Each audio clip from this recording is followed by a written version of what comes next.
April 16th, Town Council Committee, the whole budget meeting. Tonight we're considering the capital improvement projects.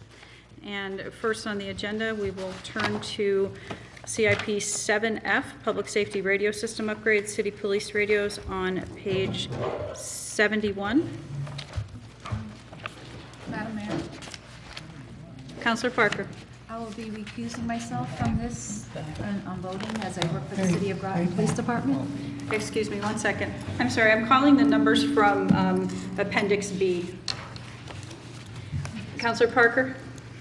I'm recusing myself from voting on this as I work for the City of Groton Police Department. Thank you. Good evening. Would you gentlemen introduce yourselves? I'm Chief Mike Spellman of the City of Groton Police Department. I'm Keith Hedrick. I'm the mayor of the city. Okay, what would you like to tell us about this project, please?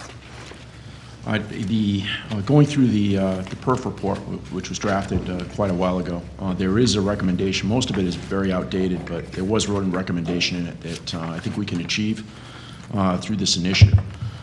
This will allow the City of Groton to go on to the state radio system with an upgrade, and will give you true interoperability between the town and city police department, where we'll be able to communicate with each other. There's a capital outlay for base stations into the vehicles, supervisor and officer portable radios.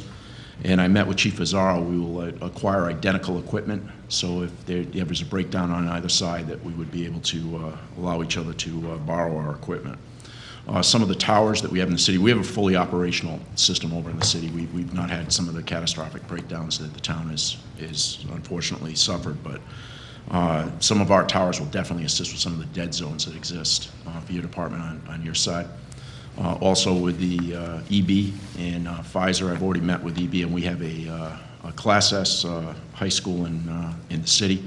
And if you talk to Dr. Sperry, he'd love it to be a Class M high school as quick as he could get there. But and we have a number of kids. I believe it's 36 communities that send kids in, and we're responsible for primary policing for that as well. So it would give us the ability to talk to other agencies, and if we should have a disaster, it would help us to communicate far better. And for the capital outlay here, we can achieve quite a bit. Thank you. Are there questions for the chief or for Mayor Hedrick? Councilor Heed and then Franco. What's a PERF report? That was drafted for a previous council, and it made a number of recommendations in regards to policing, but it was written prior to EB ramping up. I had a meeting with EB today. It's going to be significant what they're hiring and what they're bringing into the city. And it was also written prior to Groton. At this point is probably the most populous community within the New London County. It's not New London anymore, it's Groton. So with this, one of the hallmarks that they indicated is there was issues with interoperability. There's going to come a point where they sunset they call it the hotline, which is a holdover from probably when I started on the job with the communication systems. But this allows you to communicate far better, and technology is starting to get to the point where it's going to allow agencies to really communicate and get information to each other at the same time. So what it'll do is the radios will be on the same frequency, so we'll be able to communicate with each other. In addition to that, our antennas will be able to reach out and we'll be able to cover. There'll be 100%. There should be 100% coverage in the city and town with radios. Councilor Franco, Mr. Burt wanted to jump in. 86,000. I was just going to say I'm extremely in favor of this project. It's one of the most important on our list for this year. It's a long time coming, and I appreciate them working with us. Councilor Franco? The town has purchased, I believe it's some kind of an antenna. Do you already have that? Yes, our system will bolster theirs. No system's foolproof. Right. You're gonna have dead zones, but this will eliminate several dead zones, or trouble zones, I should say, in their system. I was listening to the portable radios that were coming out, and the gentleman from the state that came in was communicating unthought of miles away from, and with incredible clarity.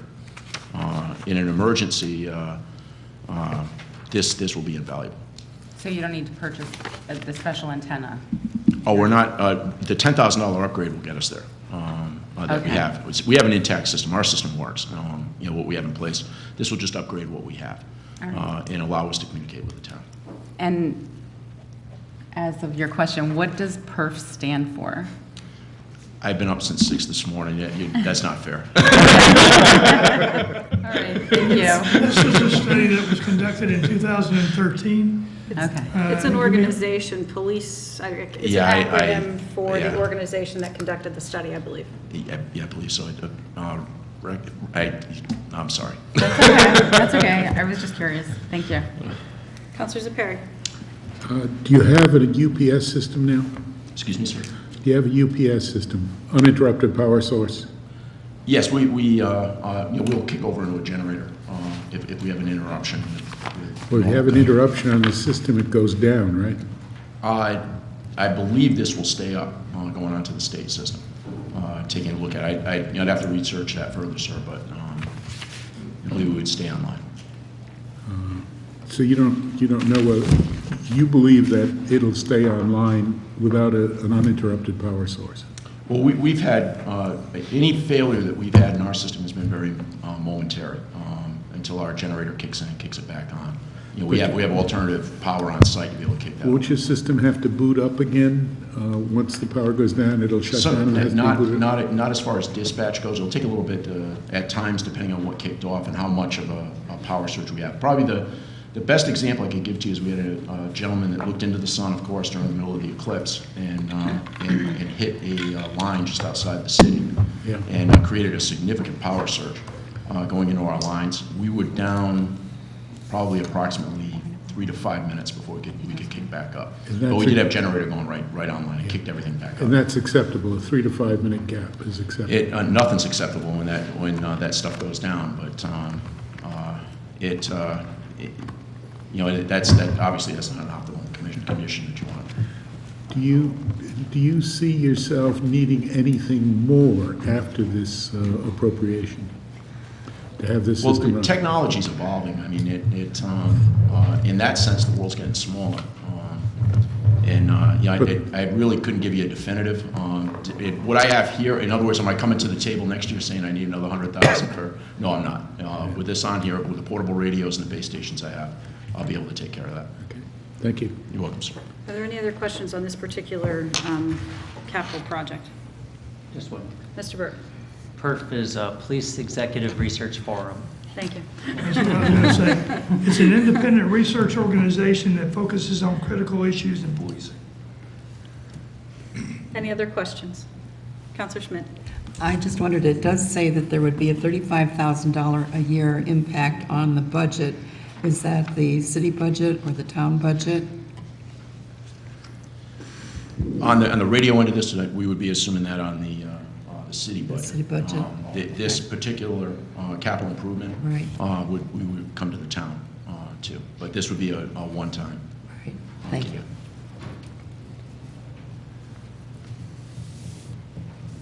Okay, seeing no further discussion, we will vote on item 7F, and we are at 8 counselors. Excuse me? Oh, I thought we did that, I'm sorry. Counselor Baumgartner, could you move this, please? I apologize. I move that I'll make a motion that we move Project F, Public Safety Radio System Upgrade, City Police Radios. So moved. In the amount of, Oh, I'm sorry, for the amount of $186,000. So moved. thank you. Moved by Baumgartner and seconded by Schmidt.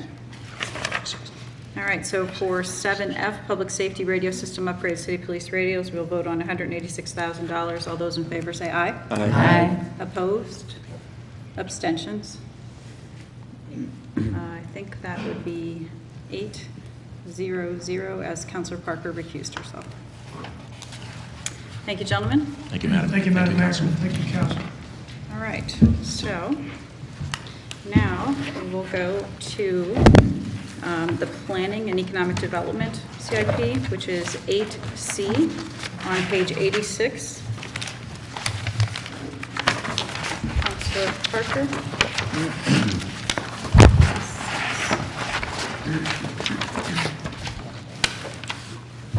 I move $115,000 for Project Gateway Wayfinding Sign Project. Is there a second? Second. Moved by Parker and seconded by Overy. Hello, Mr. Reiner. Good evening, hello. Tell us about your project. So for the past couple of years, we've been working on a townwide wayfinding signage plan and program, looking at how can we address the lack of consistent signage around town. This is directional signage, this is wayfinding signage. In the first year of our CIP project, we're looking for $115,000. Of that funding, we're looking to raise $20,000 through local fundraising, $45,000 we put down here for CDBG or other grants, and then $50,000 from the Economic Development Assistance Fund. So we're not asking for any capital funding from this project at this point in time. And this would be to start a pilot project, also working with some business organizations within the town that have already pledged to do some fundraising for us. Could we raise more money through fundraising? Certainly, but we want to take a conservative estimate on that.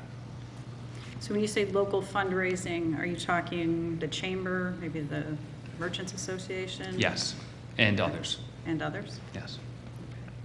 Are there questions for Mr. Reiner? Councilor Franco, Councilor Zepari. So you're, out of this, how much are you asking from the town? If you think you're going to get Economic Assistance Fund, CDBG, and then local fundraising, what's the balance for the town? So the Economic Development Assistance Fund, we'd be looking for $50,000 from that. That's a town fund. The other CDBG or other grants is 45, and then 20 from fundraising. Mr. Burt? So we realize we can't spend the CDBG on that, so really that's off the table for the 45,000. Yeah, for this year. For this year. Yeah, it's possible we could do something for that for next year. So that was kind of a placeholder for other grants. When you made the presentation regarding this, I had specific questions about having multiple different types of signs around town. And I asked if these would replace any of maybe the state signs. And there was no answer because you don't know. Like if it's a directional sign how to get to Groton Long Point, but on Route 1 there's already a state sign saying how to get to Groton Long Point. We may have two signs, and that was an issue that I had with this. So over time, we would certainly work with the Connecticut DOT to replace any wayfinding or other directional signs around town. And this would be the first phase of the project. So initially, we may focus, if a lot of our fundraising effort, for example, was in the Mystic area, we would initially look at putting signage up in Mystic along the general design of what we came up with in that wayfinding signage program. And then over time, depending on funding, grants, and other fundraising, we would replace out other signs that we could. We wouldn't be replacing, say, the highway signs or things along those lines. In any chance where we could, we would work with the Connecticut DOT if it was appropriate to replace some of their signage with ours. My concern here is that we're going to have multiple different types of signs, and also if we go forward, if the state already has them up and you can't take them down, if they're not willing to say, yes, you can replace it, what are we going to do? That's my question. Is there were many unanswered questions here that I'm not sure if I feel comfortable moving forward on this one. Today, we already have multiple different types of designs of some of our signs for the ones that even exist. So we're trying to address this as best of way we can. This is how other municipalities around the region, around the country will address this type of a program, either in one fell swoop through funding or little bites at a time. So. Councilor Zepari? I get the impression that this is phase one of multi-phases. How many Correct. phases are there in how many years? It all depends on funding and what the council is willing to allocate or what we can raise through either other grants or fundraising. big picture on the project, we're thinking that the total cost of this, to do this project town-wide, would be somewhere around $415,000. That's what the number that's in the full CIP, including some years out. Mr. Byrd, I had a question. How much will remain in the Economic Assistance Fund if we allocate this $50,000? John would probably know better than me or Cindy, but is it a 600,000 range before this? Yes. So there's 600 now, and you intend to spend 50 on this phase. Correct. This, the block grant is out. For now, this year's block grant is out. There may be other funds from that next year or in future years. So you're looking at 70,000 that would be spent. In total, for a beginning estimate, yes. Okay, so then, since the block grant is out, should we have an amendment to take this down to 70,000? We could do that. I'll move an amended figure for 8C of $70,000. Second.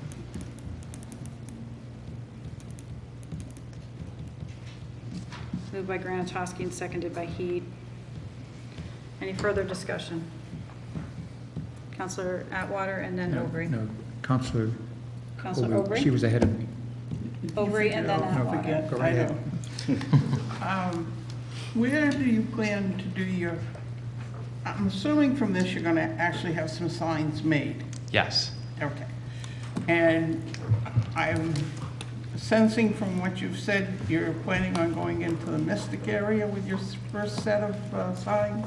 That could be the case. We would work with the council in determining where some of those first areas would be.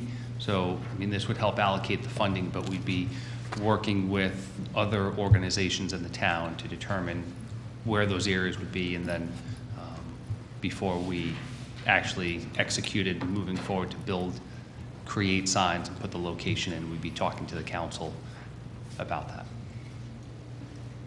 Okay, thank you. Counselor Atwater.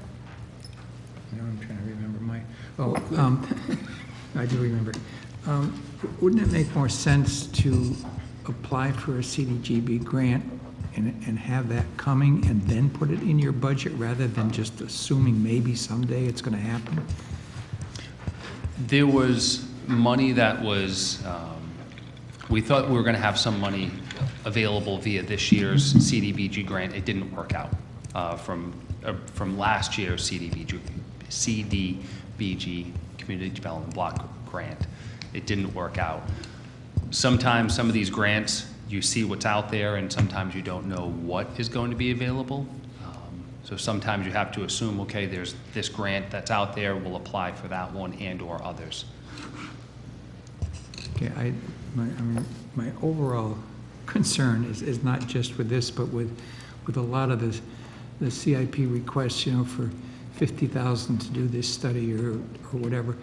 And it would seem to me as though getting some sort of an estimate or an RFP or something of what you need, not just sort of tossing this number out. And I thought here it would make that same kind of sense if you had a knowledge of what that number is going to be, then you put it into your budget and it works fine. Here you put in something and you don't know. So it's It was funding that when we first drafted up the CIP, we thought we'd be able to utilize and allocate. It turned out that we couldn't. So that's why the number has changed. The project, we're trying to break this project into a small bite. So we know what the cost of the end product to doing this townwide signage program is. We did the actual signage program, so we don't have to do a lot more design engineering. It's really, all right, let's figure out, depending on how much funding is allocated, what signs we can do and where, and then we can put that out to bid based off the amount of money that we have. So that we can then showcase, people can see, all right, well, this is what we're talking about, and here's what it looks like installed. And I think people will say, oh, okay, see that, wow, that helps, that's worthwhile, that's an endeavor we want to dive into. And that's why we broke this into two phases, one, a smaller piece, and then in later years, the full implementation of the project. Thank you. How does the Bike Walk Southeastern Connecticut pilot program tie in with this, or is it unrelated? It looked like they were using some of the graphics that you presented to us. Yes, so we shared with them this program. That was a pilot project that those signs will only be up for, I think it's a few weeks. So it doesn't impact this at all? No, It was paid for and installed by the COG, right? correct. Right. Okay, so it was kind of like an experiment to see how this would work, or? It was actually an experiment that they were doing on basically simple urban signage to direct people towards things that already exist, or creating like pop-up signage almost. If you've heard of like pop-up parks that'll happen for a day or a weekend, they were trying to do something similar to show that, hey, here's a bike path route that exists today that people can utilize. And when they were first coming up of, well, what would you like the sign to look like? We said, well, hey, we actually did a signage program. Why don't you utilize the theme that's in here? And they took it right out of there. It's meant as a temporary effort. Okay, thank you. But I think it was something that was good to showcase, a very small taste of this. Other questions? Councilor Baumgartner? In our budget sheet, it says the signage plan will be completed by the end of 2018. Assuming this were to go through, what's kind of the timeline for the project completion? Yeah. So again, when we were putting together the CIP, we were actually drafting this document back in November, December of 2018. So the signage plan the actual plan itself was approved at the end of 2018. We took it to the council, made a presentation on that. I think sometime over the course of the next year, again, depending on our fundraising efforts, how long that takes. We don't want to rush the project, but we would certainly be able to spend the money allocated within the time frame. Are there any further questions for Mr. Reiner on this? We have two numbers on the floor. We have the main motion, which is the 115, and we have an amended motion of 70,000 that strips out the CDBG. So we'd be voting the First Amendment first. The Councilor Overy. 70,000 changes because of? Because they said that the block grant is not going to be available this year. Correct? Correct, not for this project. Seeing no further discussion, we'll vote on the first amended figure for CIP 8C in the amount of $70,000. All those in favor say aye. Aye. Opposed? Parker? Franco? Abstentions? Abstentions, Overy and Schmidt. Okay, so let me see now. So then that means Baumgartner, Heed, Granatowski, Atwater, and Zepari were in favor, correct? Parker and Franco were opposed, and Overy and Schmidt abstained. 5 in favor, 2 opposed, 2 abstentions. That motion passes. Thank you, Mr. Reiner. Thank you. Do you have the vote okay? Okay. Very good. All right, so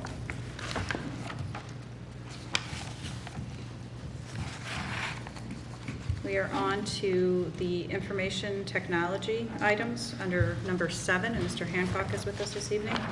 So we will be going to 7A on page 66 first, please. And I believe we are on Councilor Franco, correct?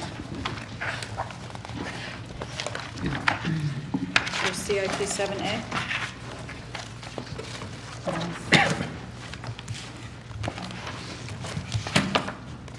Make a motion for information technology infrastructure for $160,000.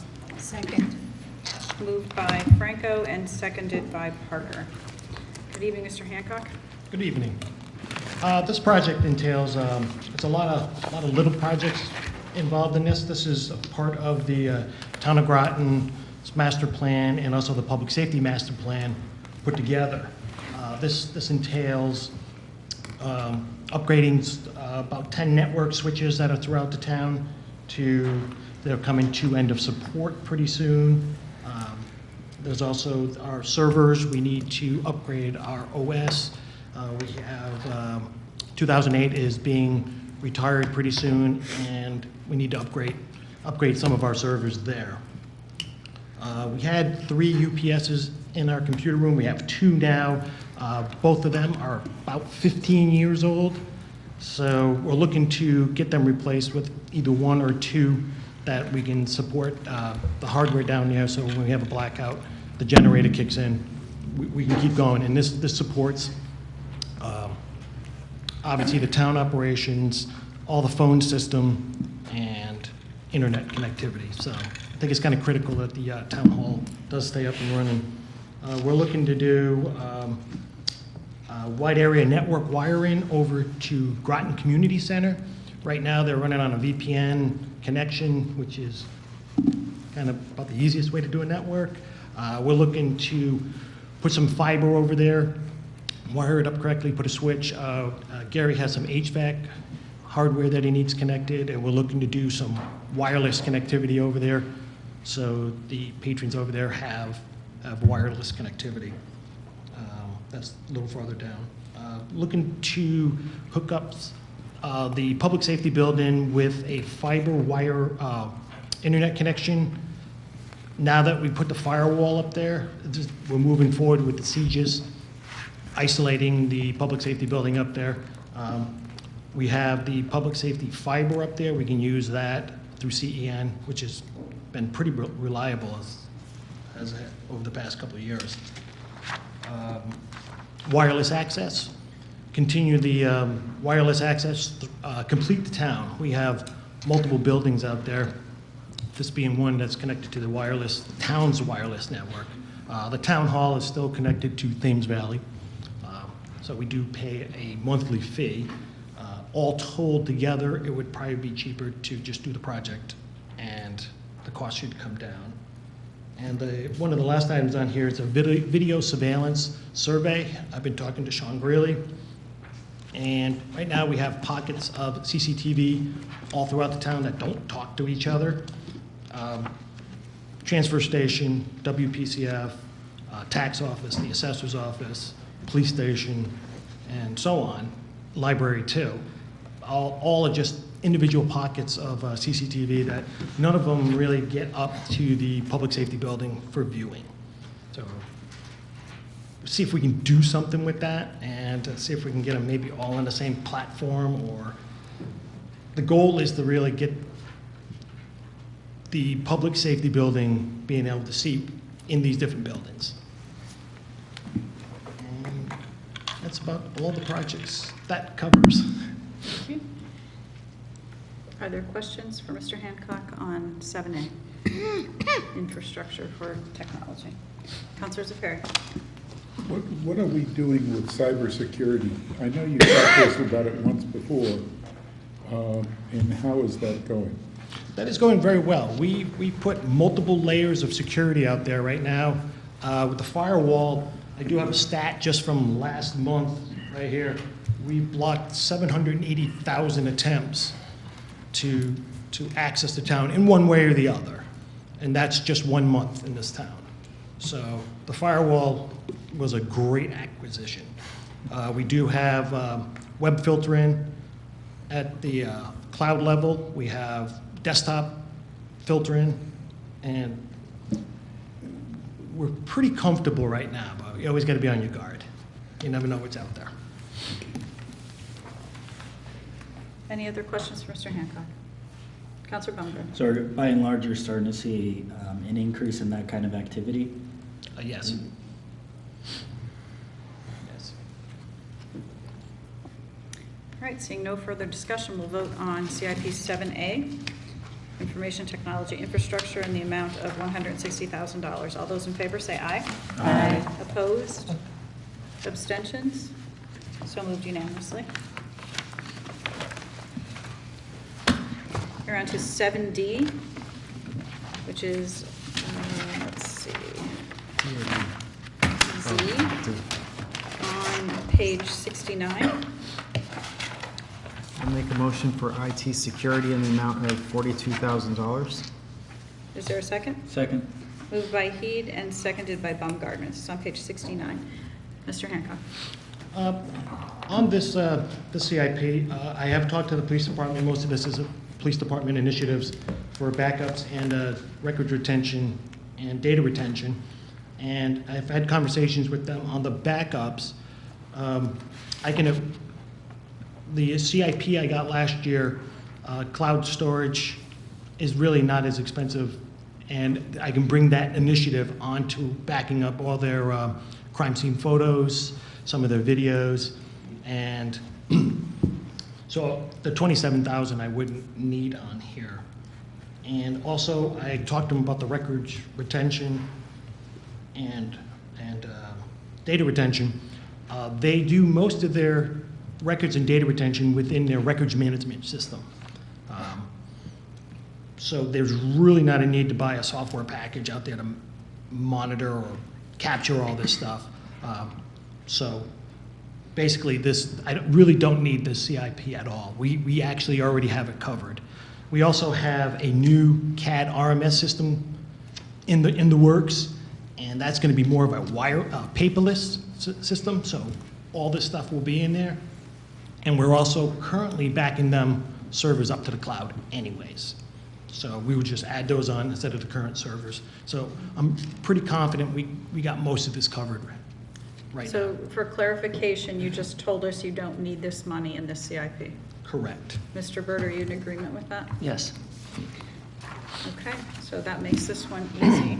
So all those in favor of 42,000 for CIP 7D, say aye. Aye. Opposed? Nay. Opposed? Nay. Abstentions? So moved unanimously. Is nay yes or no? Should we do it again? Clarification? We should be Zero. voting no. So 42,000 is on the floor. He just told us he doesn't need the money, so then we can vote nay comfortably. So I believe there were no votes in favor, correct? Correct. So everyone is opposed to spending $42,000, correct? Are we good? Yeah. Should we just move the number 0? Just, Yeah, I would say for records, yeah. I make a motion that we move. So we already voted this down. no. So now you can move 0 if you'd like, since 42,000 failed. Counselor Parker, would you like to move 0? Yes, I make the motion to move 0 for CIP 7D. Is there a second? Second. Seconded by Baumgartner. All those in favor of 0 for CIP 7D, say aye. Aye. Opposed? Abstentions? You didn't ask for discussion. So moved unanimously. Mayor, So we are, yes. just so you know, if anybody makes a motion on 7G, we're withdrawing that request also. There's more work to be done. It's going to be pushed off for a year. So then, Finance Director Landry, for paper trail purposes, do you want us to zero this out? Okay, so I will move for CIP 7G, squad car body cams, public safety, on page 72. I want to make sure I've got the right thing. I will move 0. Second. Moved by Granatowski, seconded by Parker. All those in favor of... Yes, A quick question.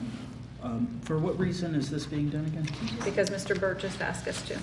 No, it's something we eventually want to do. It really wasn't supposed to be introduced till next year. Anyhow, it came through that whole, client first, they did our earlier studies. They basically pre-programmed this. I think it got put in the last couple of years, kind of in a holding pattern in here.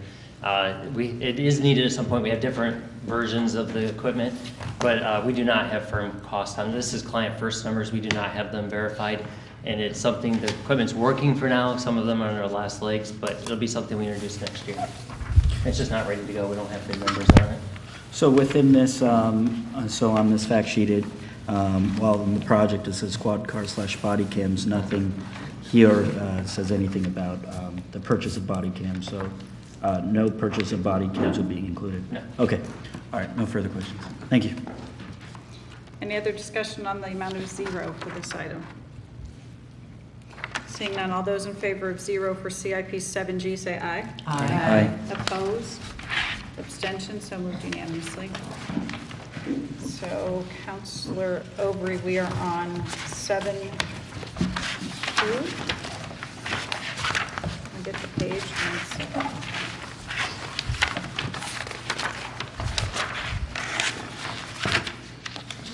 Which is on page 82.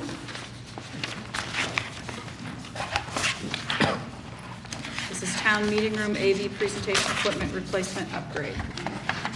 Also moved. Need the number, give me the number. And the number would be B77, 77,000? 77,000. Second. Moved by Aubrey, seconded by Heed. Hello, Hello, good evening. good evening. Jennifer Mealy, Director of Groton Public Library, and with me I have Municipal Video Specialist Sean Greeley. Thank you. What would you like to tell us about the project? The purpose of this 6-year projected CIP is to upgrade and enhance the audiovisual equipment in the majority of our town department meeting rooms. The current audiovisual equipment is now over 20 years old and failing to function to the technology standards of today. These upgrades will improve service for town business and how information is broadcast to the public. We are in year 2 of this CIP and are requesting funds in this budget year to design, purchase, and install updated AV technology in the Town Hall Annex Community Rooms 1, 2, and 3. We would be happy to answer any of the questions that you may have. Thank you. Are there questions for Ms. Mealy?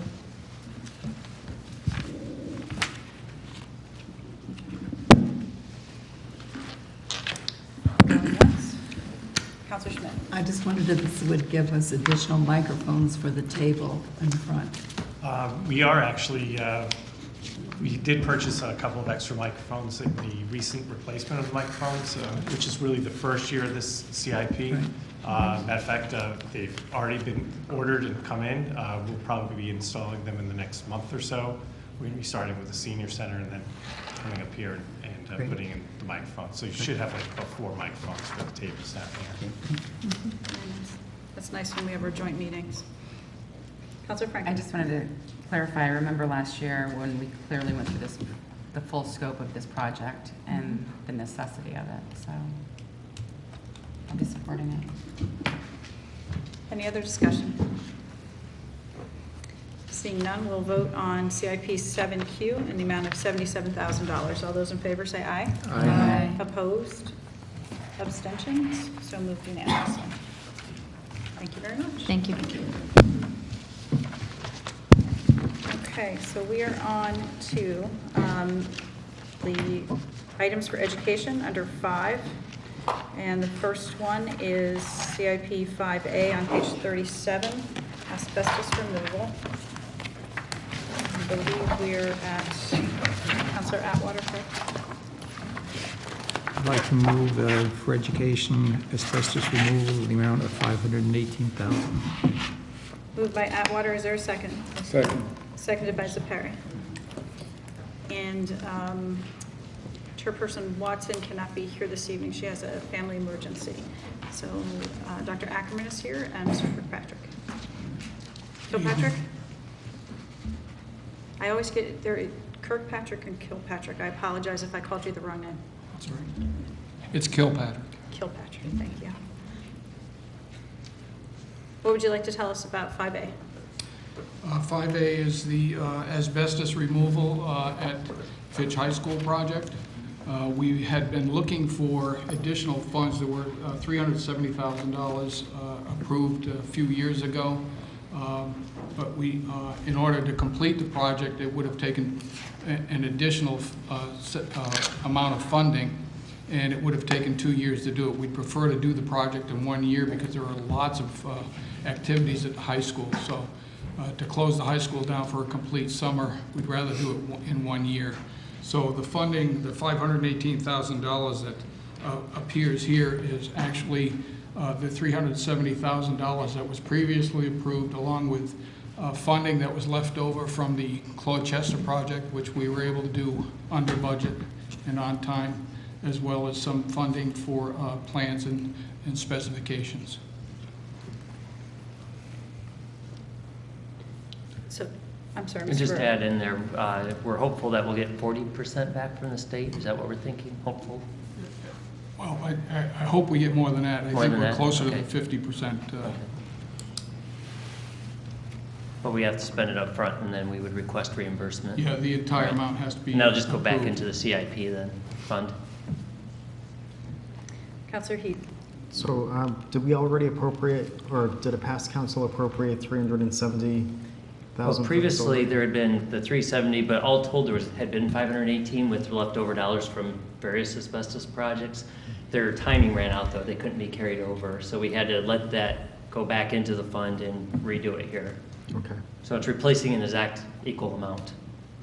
And then, like I said, you're probably too quick to do it this summer, so probably the next summer is when you'll actually do the work, because you'll have to do the legwork with the state first, and then so in 2 years, we should get money back. By the time we got approval, Yeah. it'll be next summer, yes. Yeah.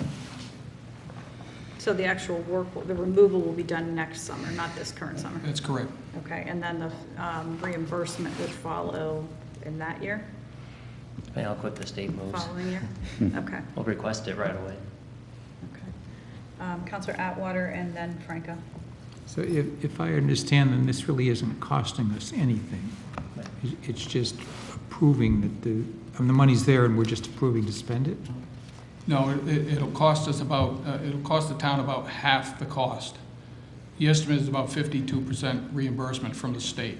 You meant there had already been an allocated amount? Well, yeah, That got I- swept out, it's being swept out at the end of this year, so yeah, it's replacing that. And then we'll get up to 50% back.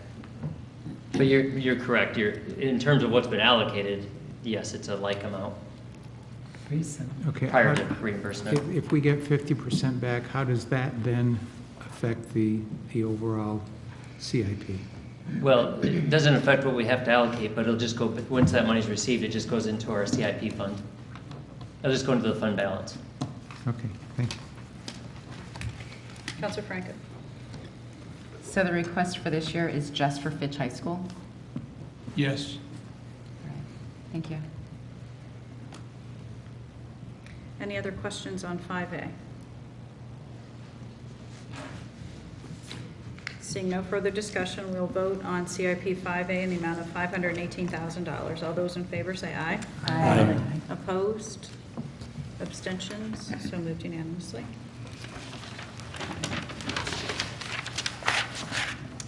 We're on to 5D, Rochester, which is on page 40, and I believe we're at Counselor Schmidt. I move a figure of $30,000 for the project for Clodchester in the Education Department. Is there a second? Moved by Schmidt and seconded by Atwater. Yes, this is the removal of the oil tank at the Clodchester School. We had installed natural gas lines to Clodchester School, and the life expectancy of that tank has now run out, so the state requirement is for us to take that out next summer. Counselor Aubry. I'm just wondering why we would be taking it out since we're closing the school. School closed or open, that tank has to come out of the ground. It's 30 years old and it's required to come out of the ground. Okay, but couldn't that be part of whomever comes in to do a project? I mean, is there a timeline? I think there's an issue where you would start incurring penalties from the state if you don't take it out, so it has to be done next year. Is that correct, Gary? Yes, the state could penalize us. Yeah. Even though we're gonna be closing the school? Yeah, I've asked Gary about that in You other projects too. Yeah, you have to do it when they tell you to do it. don't think we could get an extension if we? Gary explained said this? no on other similar ones, that once the date's up, it's up. Because what they don't want to do is have it, get a hole in it and have it, anything drain into the soil. There are tanks that can be extended. You can get an extension on some tanks, but this particular tank is not one of those tanks. Counselor Parker. So is Clodchester definitely closing at the end of 2020? I think we still have a vote on May 1st, right? Regarding May 6th. building May projects. 6th. I certainly hope so. But if the schools, I shouldn't say it this way, the schools are going to be in the process of being built, but we're not going to have the schools up and ready in time. So we're going to close the school before we have the new buildings up? Just a clarification. No, the school wouldn't close until the other schools are ready. But if the school's not closed at the end of, for this 2020, we don't have to take the tank out yet. correct? It's not based State on requirement. closure, it's based on just life cycle. But are you replacing the tank? Is that part of it or No, not? we're not What do you do replacing then it. in We have replacement? natural gas at. Oh, it's natural gas. Okay, all right. That's where. So it's not being utilized right now? So it's It's just not gonna be used. cold. So it's not tied to whether there are kids in the building or not in the building, it's tied to the life of the tank? That's correct. Okay. All right, that's what I was getting at. Thank you about the natural gas. Counselor Zepari? Close to a year ago, there was an appropriation of $50,000 to get an engineering firm to find the lead in some of the school's water systems. And my understanding is that $50,000 was not spent, am I correct? That's correct. Could you reroute some of that $50,000 to cover this expense? Mr. Burt? I have to answer that. Dr. Grenier had sent me an email last week or the week before closing out that account. We've already got that money back. Okay, thank you. So it's in the fund balance of the CIP fund. Thank you. Any other questions on 5D? Seeing none, we'll vote on CIP 5D in the amount of $30,000. All those in favor say aye. Aye. Opposed? Abstentions? So moved unanimously. We are on to 5I on page 45.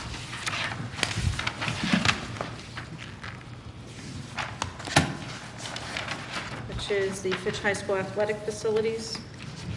Counselor Zepari? I move the amount of $300,000 be appropriated. Is there a second? Second. Moved by Zepari and seconded by Schmidt. Yes,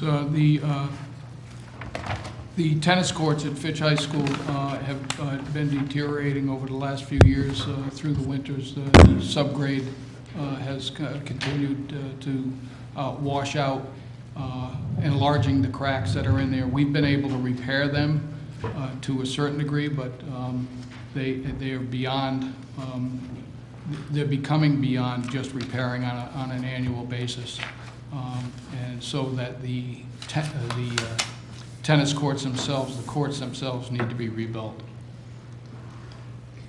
And the original request was for 110 for the football field and 300 for the tennis courts, and the manager is recommending the 300 for the tennis courts in this year. Do we have questions for Mr. Kilpatrick? Counselor Aubry and then Zepari. I think what you're saying to me now is that it's recommended that we do the tennis courts, but we don't do anything with the football field? Well, we were trying to making decisions. We're not saying we're never going to do it, just not this year. Well, I have to kind of question that decision. Not that I'm any expert on that field, but I know that, is anything going to be done about the drainage? We got a little.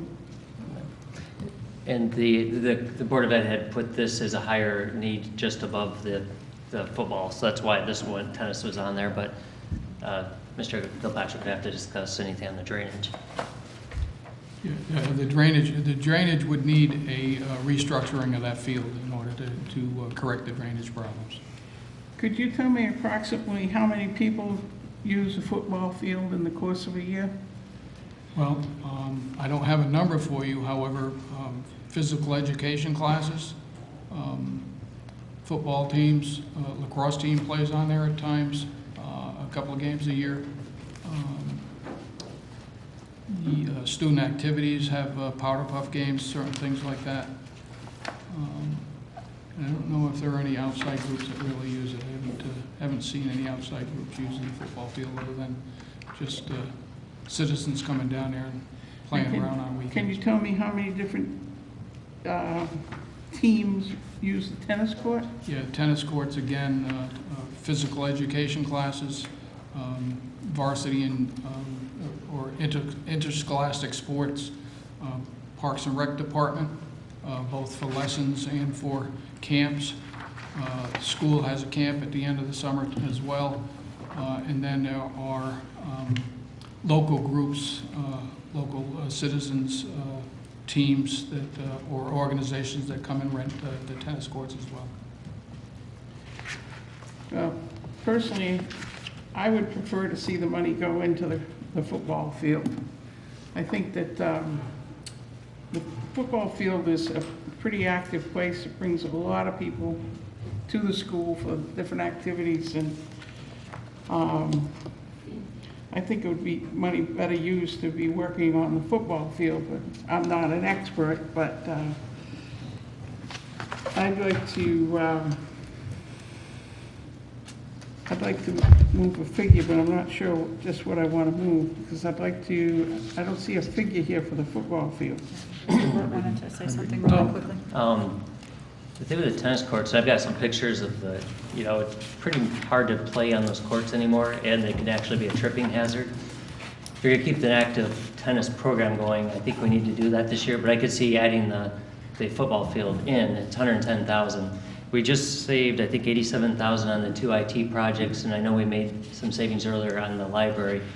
So I would not suggest taking the tennis courts out of it if we want to keep a tennis program going. It's getting to the point of not being playable. But if you want to add in, I think we could do that. So if you wanted to add the football field back in, he's recommending the 110? Yes. The 110 That's what and the they 300. priced it at. Okay, I'd like to move a figure of $410,000 so that we can work on both. Is there a second? I'll second. Moved by Aubrey and seconded by Heed. We have several counselors who wish to speak. Counselors Perry, Franco, and Baumgardner. I'm just curious, I'm almost as old as Leanne, and $300,000 seems like a lot of money to me still.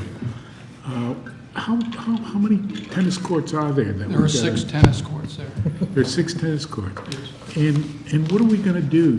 Are we going to dig up the old tennis court? Yes, sir. And then we're going to lay down a new pavement of some sort? Yes. What kind of pavement is it?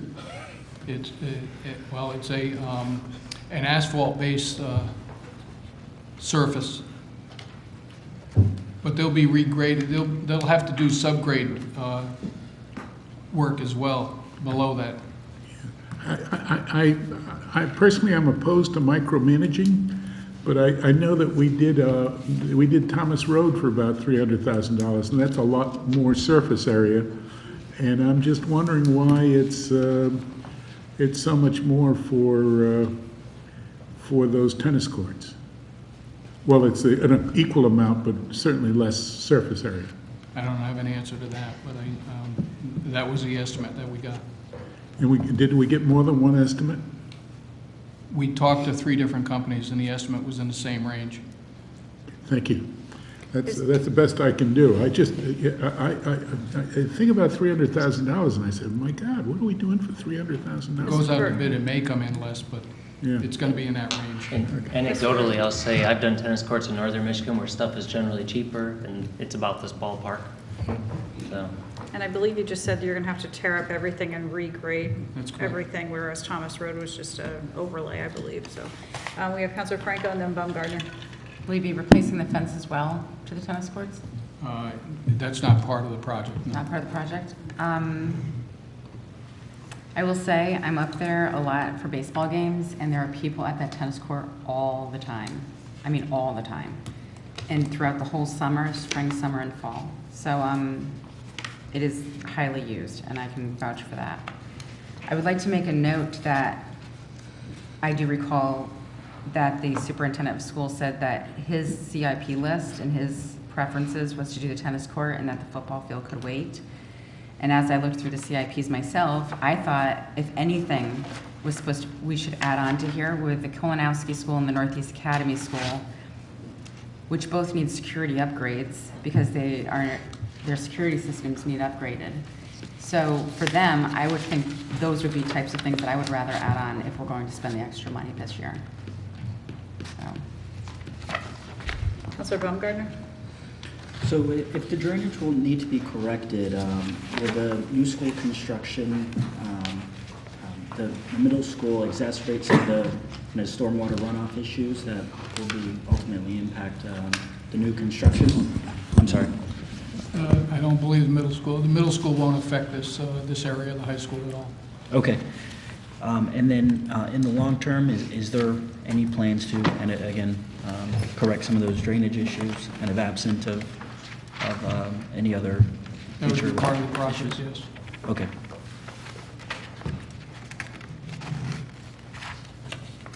So I believe Mr. Burt did receive a list of the priorities from the Board of Ed, and the tennis courts were at the top of the Right, list. yeah.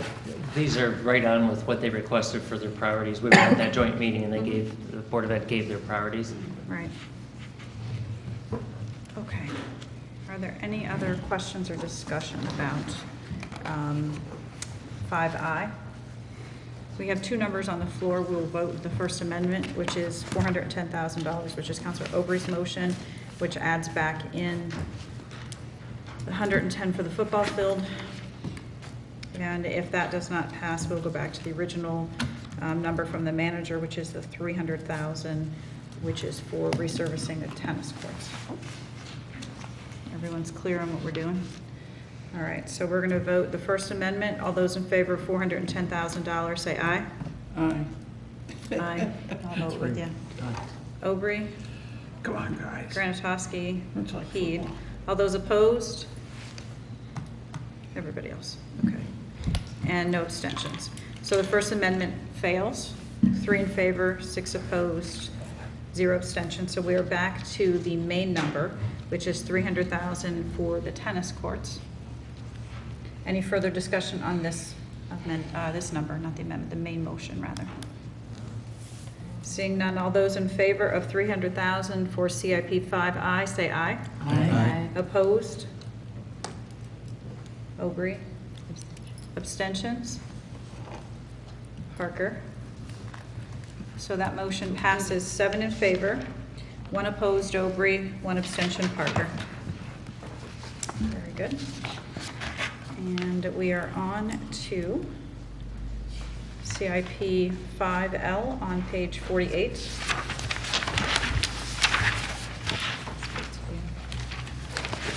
I believe we're back to Councilor Baumgartner. This is CIP 5L to refinish the exterior blue lamb beams.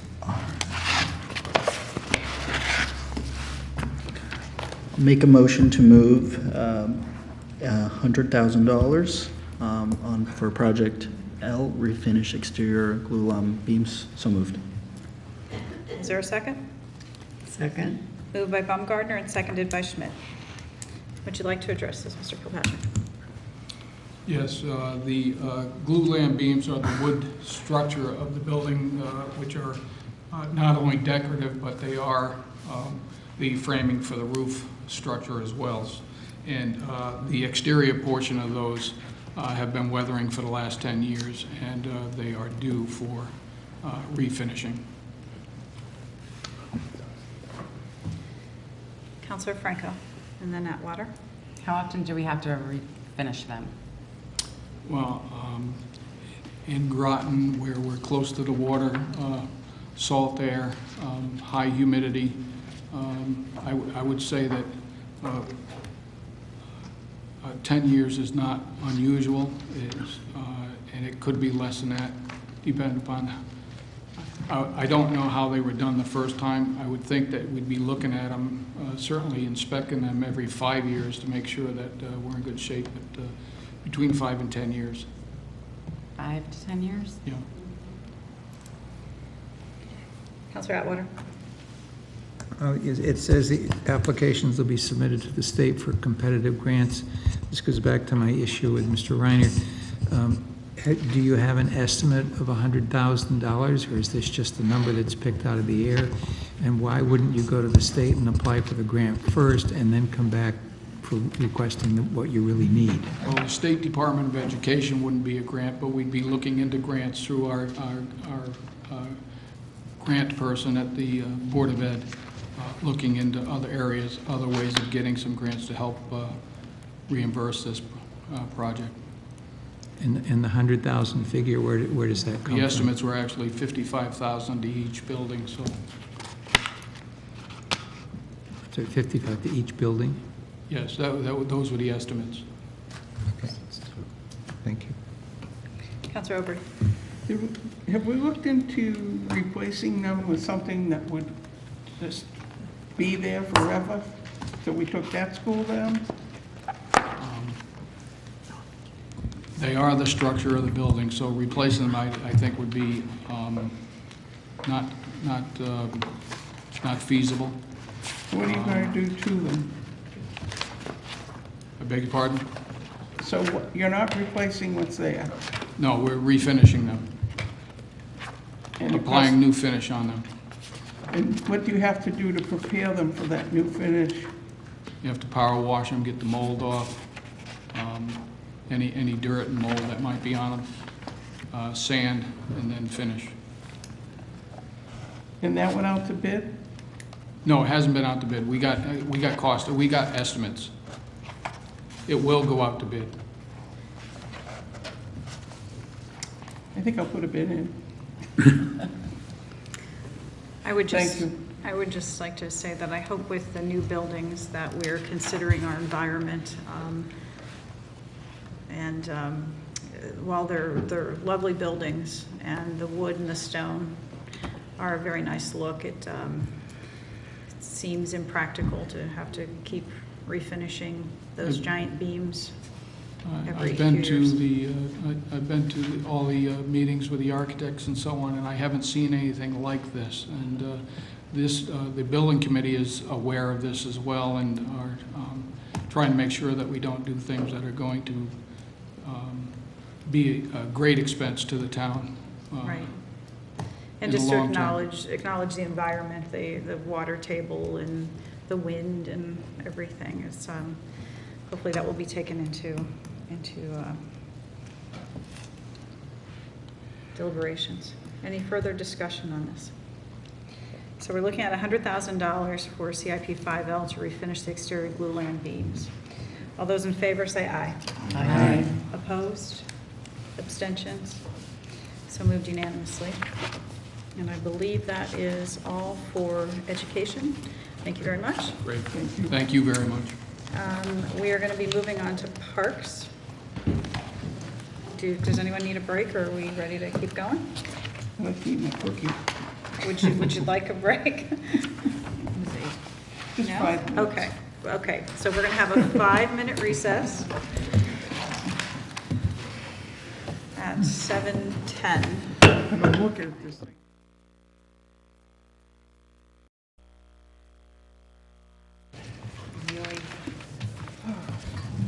Thank you. It's 7:20. We are back from recess, and we are on to the CIPs for Parks and Recreation. And we have Mr. Barry with us.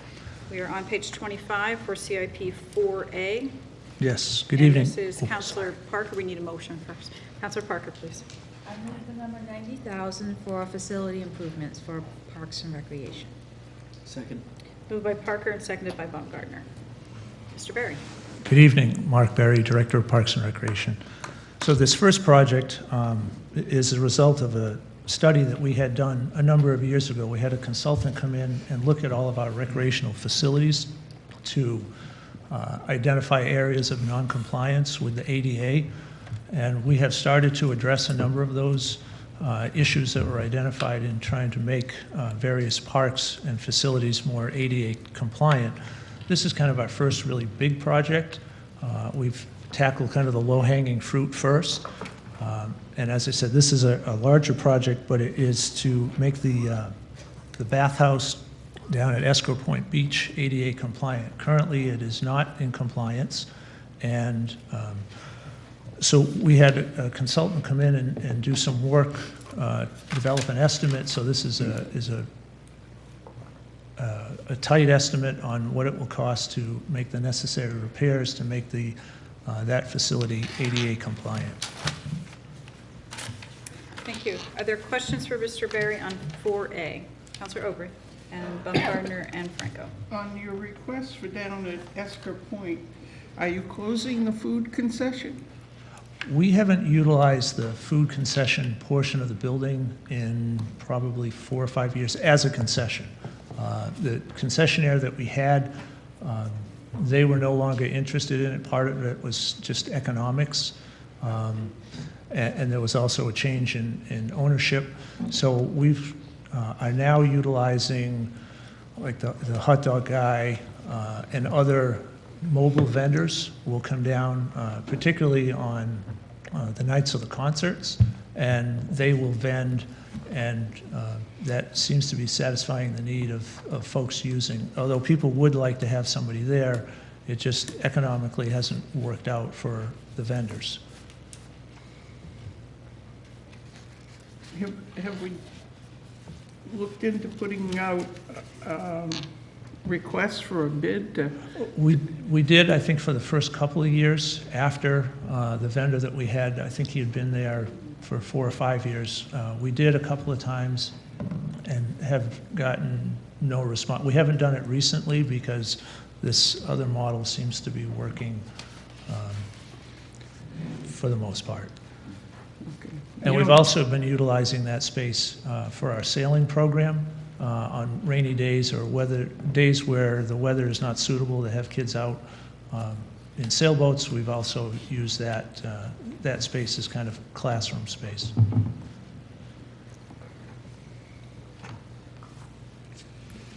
Anything else? Nope, thank you. Councilor Baumgartner and then Franco. No questions, thank you. Councilor Franco. I was just going to ask about the classrooms, but I think you've answered that. And in the interest of full disclosure, we're no longer doing a sailing program down there, so the use of that particular space, we'll probably use it for storage, although interestingly enough, we did have a conversation yesterday about trying to get a vendor, a concessionaire back in there. So that particular end of the building is kind of up in the air as to exactly how we're going to use it. I was going to say, I don't know how Ernie Koschmider, who handles the concession at Eastern Point Beach, how spread out he could be. But has that been considered at all? Groton Food Service, the public school food service? Yeah, I'm not sure that we've approached him about that. It seems like he's everywhere. Mm-hmm. Yeah. He does very well. I know people have been very pleased with the concession at Eastern Point Beach, Right. but I don't know if he could handle two concession stands at the same time. That's certainly something, if we decide to go, in that direction, would certainly be something we would look at. Any other discussion or questions on 4A, facilities improvements? I'm sorry. Go ahead, Councilor Franco. If we're just going to use this facility for storage, why do we have to make it ADA compliant? Well, when it was set up as a concession, there was the physical layout and some of the things in there don't work for storage. So we were looking to make some renovations to maximize what we could store in there. I'm sorry, it says here that you're going to resurface the floors to meet ADA code compliance. Yeah, that would be inside the bathrooms. Okay.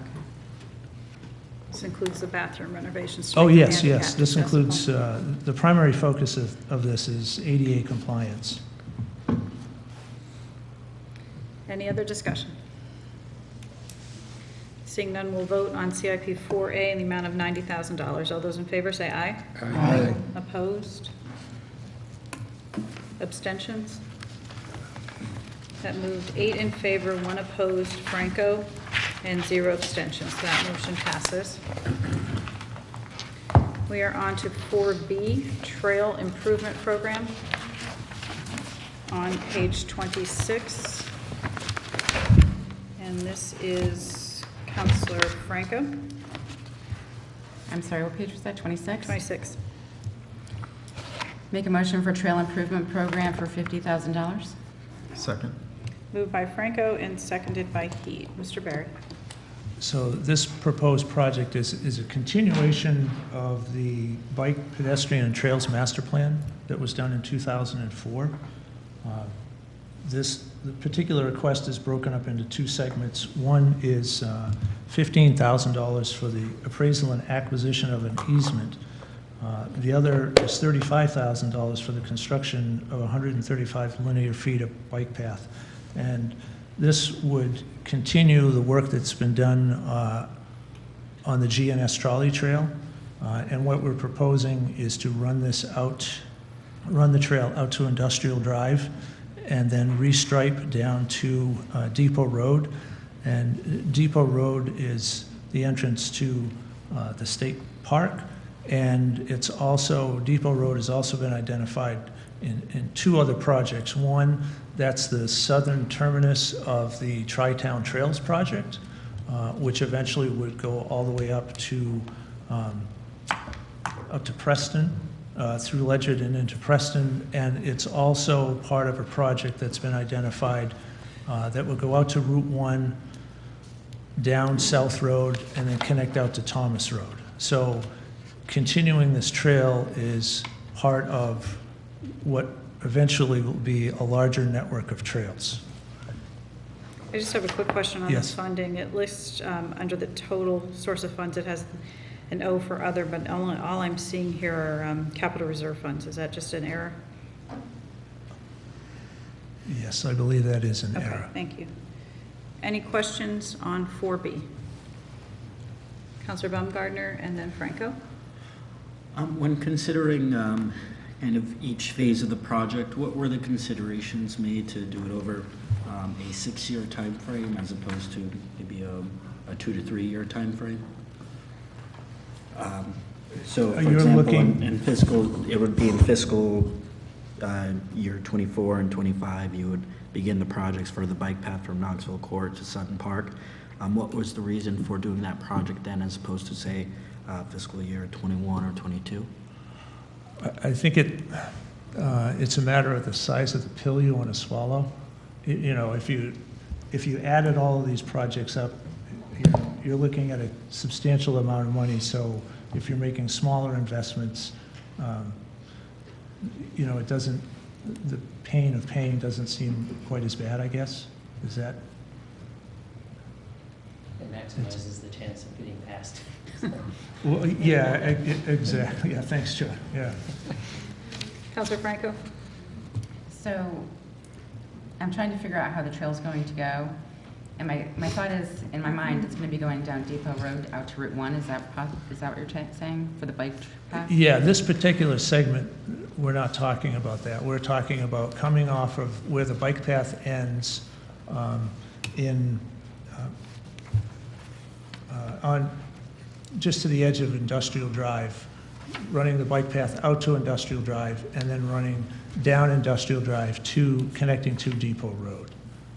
Okay, because it does say in here, this project will extend to the trolley trail, connect to the proposed Tri-Town Trail, and connect to the bike corridor from Route 1 to South Road. Right, so those are two other potential projects that we are, well, the Tri-Town Trail, they're working from the north-south, and we'll be submitting a grant request this week to for the DOT to look at doing a project from Depot Road. We already had the study done a couple of years ago, and we're now applying for funding for this.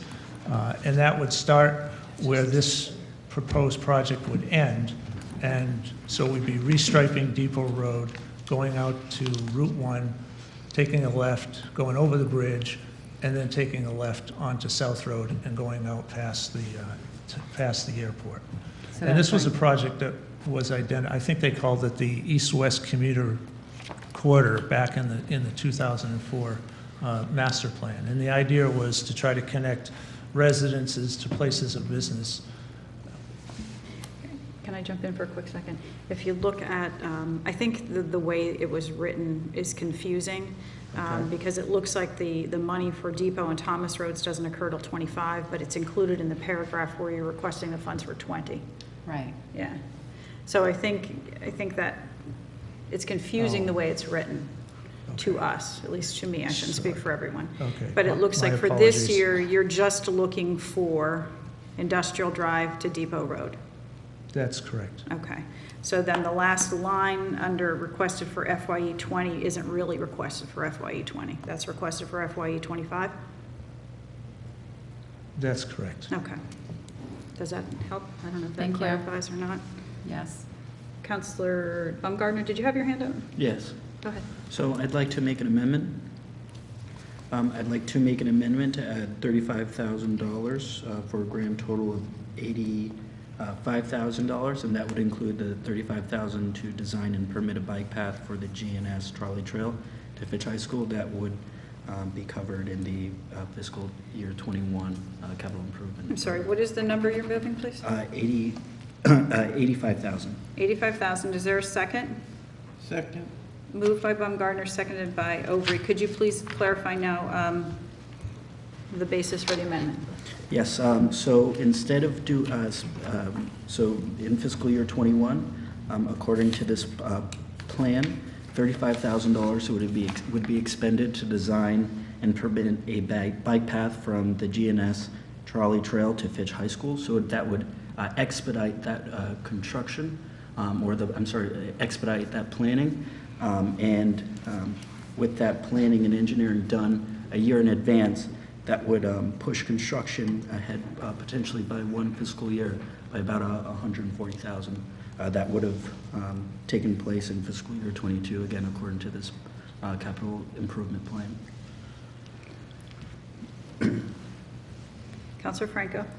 Are you prepared to do that in the coming year? Andre's proposal that is for the 2021? The engineering design, that, in all fairness, I couldn't answer that question. That would depend on the schedule at Public Works, because I believe that was in-house work. So I would have to defer to Gary on whether that is something they could fit into their schedule. So if we're not even sure we can get this work done this coming year, I don't think we should push a number if they don't even know if they can do it. Any other discussion on the First Amendment? Councilor Atwater.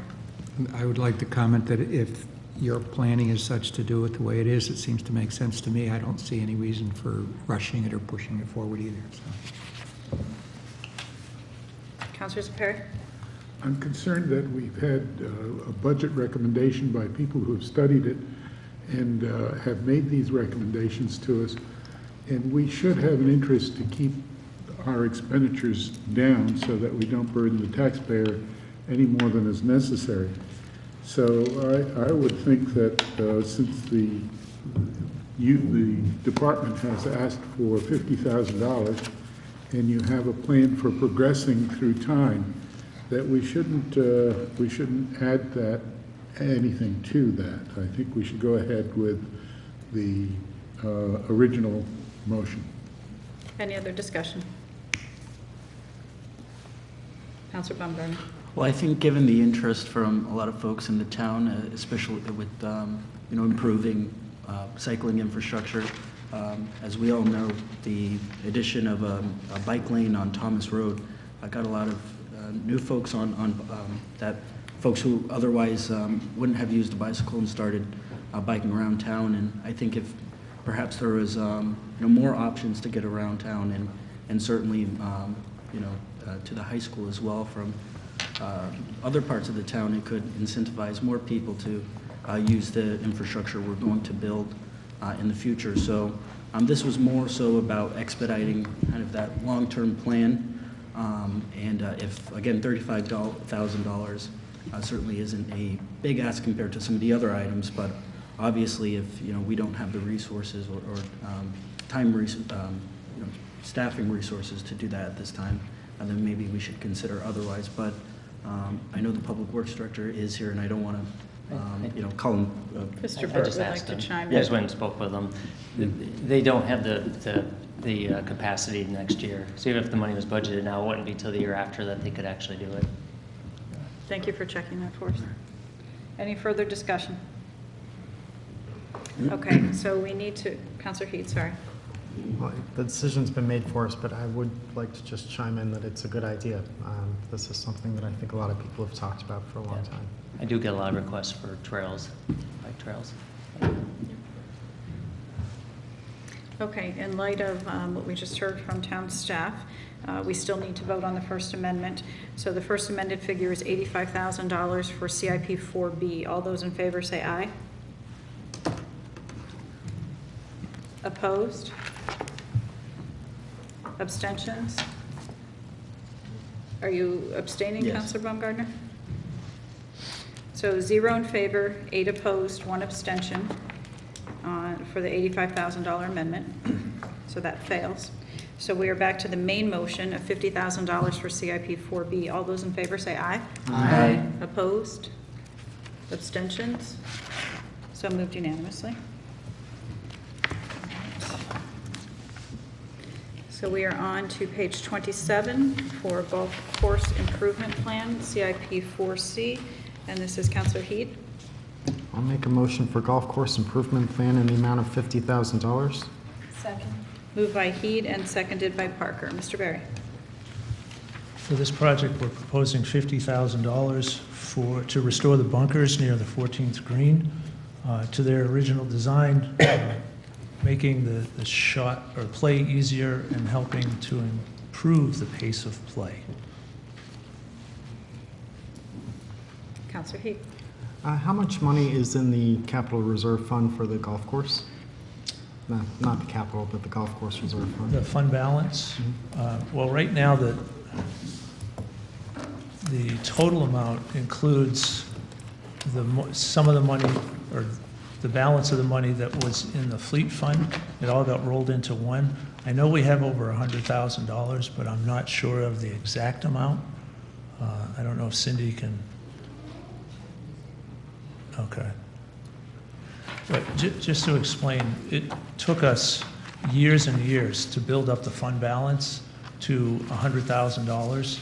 And if we were to have to use fund balance to pay for CIP projects, that would delay any improvements that we could make to the golf course. I mean, it would just extend it out for a number of years, because the fund balance is to be used in the event that we live and die by the weather. And if we have a bad weather year, we may not have enough money, despite our best efforts, to match our expenses to our revenue, where we have to dip in to use fund balance.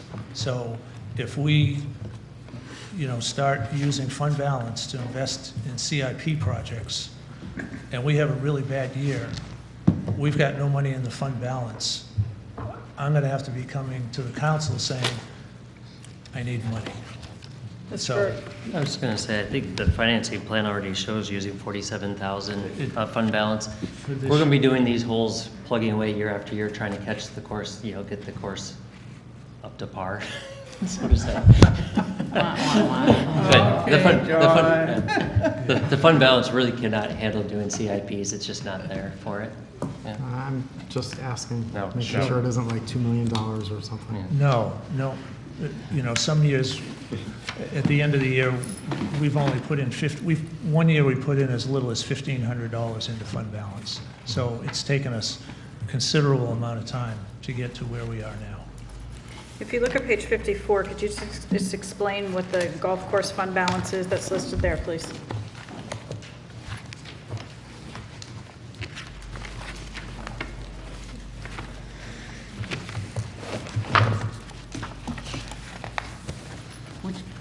Page 54. Section A.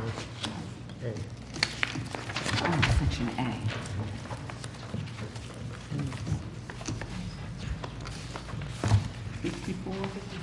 Mr. Burton?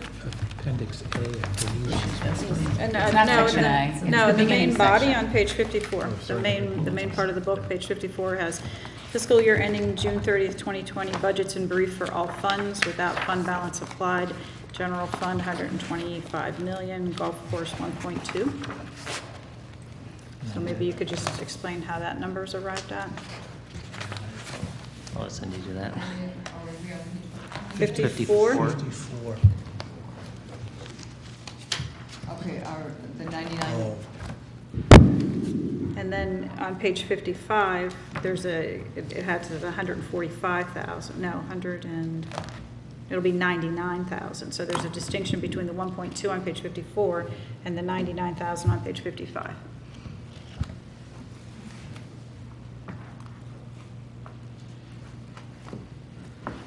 I think it's operations and Yeah, then the buds and actual brief, balance. page 55 is the fund balance, and then the buds and brief is giving you the revenue and the expenditure side of it.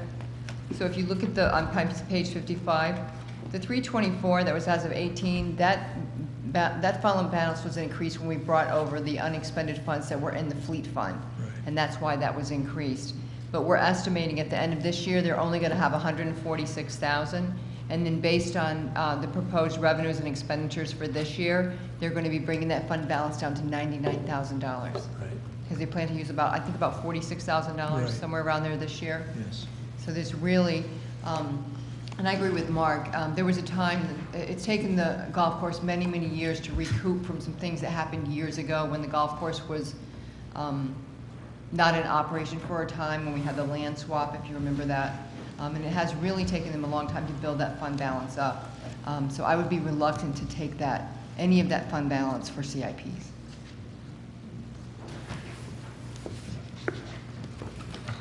Any other discussion on 4C?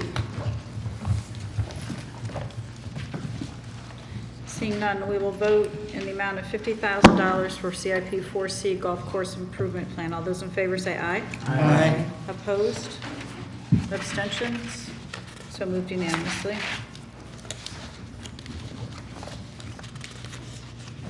We are on to 4E on page 29. Park improvement ADA compliance. I'm sorry, what'd you say, please? Page 29, 4E, park improvement ADA compliance. I think that that's my turn. It is your turn. Park and improvement compliance, I move a total of $48,000. Second. Moved by Aubrey and seconded by Atwater. Mr. Berry. So this request is composed of 3 different projects. The first project, and this is not the first time that this has appeared, is improvements to the hockey rink, which is between the library and the senior center. The surface needs to be redone. It needs to be smoothed down and repainted. And we're also having an issue where all of the posts are. They've all lifted, and so you don't have a safe surface. And I can tell you that the surface on the hockey rink needs to be flat in order to be safe and to play on. The second project is repairs to the Tanglewood court in the Tanglewood development. It's $18,000 as a picture of that particular basketball court on the other side of this page. This is a project that we've come to for the last couple of years. Originally, I had requested tearing up the court and repaving it, utilizing Public Works. That project failed a couple of times, so now we're not looking at repaving it, we're just looking at patching it. The cracks are quite extensive, and so we're looking at filling these cracks and then putting a sealer over it and then repainting it. That's this particular project. There's also a project in Deerfield Park, which is the Deerfield development. This is for $10,000. The cracks aren't quite as extensive. We're trying to get ahead of this so that we're not in a position where we are in Tanglewood. So the combined total for those 3 projects is 48. So the other source of funds here is program tournament registration fees? that Yes, so comes we through would the use some Parks money program? from program funds to help pay for the cost of the repairs necessary to the hockey rink. Counselor Franco? I was just curious, how often does the hockey rink need to be resurfaced? I am not sure the last time that it was done, How long have we had it in the town? since before I got here. I know, sorry. So that would be what year? 2012. 2012, so at least Yes. every 7 years. Yes, and I believe it's been here longer than that. I don't know. Gary, no idea? Okay, sorry, I can't answer that question. Cindy? Any clue? Yeah, it's a long time. Gary and I can't remember. I don't remember either. Yeah. Any other questions? Counselor Aubrey and then Zepari. I have 2 questions. Are there any lights down at the hockey rink? No, other than the lights from the scoreboard. There are no lights there. might be a good idea to kind of put together a plan to maybe get some lights down there. Because when I'm coming out of the senior center, a lot of times I hear them playing in the dark. At least that's what I think they're doing. And I think it's Deerfield that some people would come and talk to us about difficulty getting down to the park. Is that in Deerfield or is that Fieldcrest? Deerfield was the young That's man who Fieldcrest. ast for it to That's be Fieldcrest. resurfaced, but I don't know about. Fieldcrest is down, there's a deep hill. Yeah, the basketball court is, at Fieldcrest, is right next to the parking lot, and it is ADA accessible, so I would be surprised if they were referring to that basketball court as difficult to get to. I mean, the rest of that park slopes all the way down to Palmer Cove. And the other, in Deerfield, there's a small dip, but I think it was Fieldcrest that they came in and said it was very difficult for some of the adults to get down to where the play area was. okay. Yeah, well, it does. Wasn't it? I believe, Counselor Franco? I believe an RTM member, Roseanne Katowski, had done a presentation on that, and it was Fieldcrest Yeah, that she was talking about. yes. We So- originally did a CIP for that, and she ended up withdrawing that request. I beg your pardon? We did a CIP originally for that to look at it, and eventually she withdrew the request. It's essentially for two neighbors to access down to that field. Is there any other discussion on 4E? Counselor Zepari? How much use does the hockey rink get? It gets quite a bit of use. We've got a number of leagues that play there. Yes, yeah. Are there And we use leagues between cities, between other municipalities? It's regional. We've got one of the only facilities in the area, so we're drawing players in from all eastern Connecticut. And we also use it for box lacrosse for summer camps, so they play lacrosse on the inside there. And then it's open for people to just skate and we've got leagues and tournaments, and it gets used. Most nights, if I'm at the senior center there and the weather's nice, there are people out there using it. Do you use it in the summer? Oh, yes, yeah. Thank you. Any other questions on 4E? Seeing none, we'll vote on CIP 4E in the amount of $48,000. All those in favor say aye. Aye. Opposed? Abstentions? So moved unanimously. We're on to page 33, CIP 4H, Community Center Efficiency Lights. I believe we're at Counselor Atwater. I would like to move $42,000 for efficiency lighting at the community center. Second. Moved by Atwater and seconded by Heat. Mr. Berry. So this proposed project is to convert all of the existing lighting in the community center to more efficient LED lighting. The total project cost is $58,500. However, Groton Utilities has an incentive program that would cover $16,363 of that. That's how we get to the $42,000. And the payback period for this project would be 3.21 years. And the estimated energy savings is just over $13,000 a year. We have submitted an application to the Neighborhood Assistance Act tax credit program in the hopes that a business, in lieu of paying taxes to the state of Connecticut, would be willing to write a check to cover the cost of this particular project. I won't know if that's the case until probably sometime. The deadline for the application is in July, and I don't think I would know until sometime in the fall whether we were able to, whether a particular company would be willing to write a check in this amount for this particular project. Are there questions for Mr. Berry on this particular project? Counselor Aubrey. I was under the impression this had already been done. It's not, the lights haven't been changed? No, no. We had somebody come in and do a walkthrough and counted all the lights, looked at all the lights, and came up with all these numbers, but no, the work has not been done. And given the time frame, it's probably going to be sometime in January or February next year before this project's completed, assuming that somebody comes forward and is willing to pay for the project up front. I will put it out there that if a particular company didn't come or step forward to pay for this, that I might actually come back to the council and say, is this something that you would consider funding? And given the payback and the energy savings, I hope you would look at this project favorably. But I am trying to find another source ahead of time. Any questions?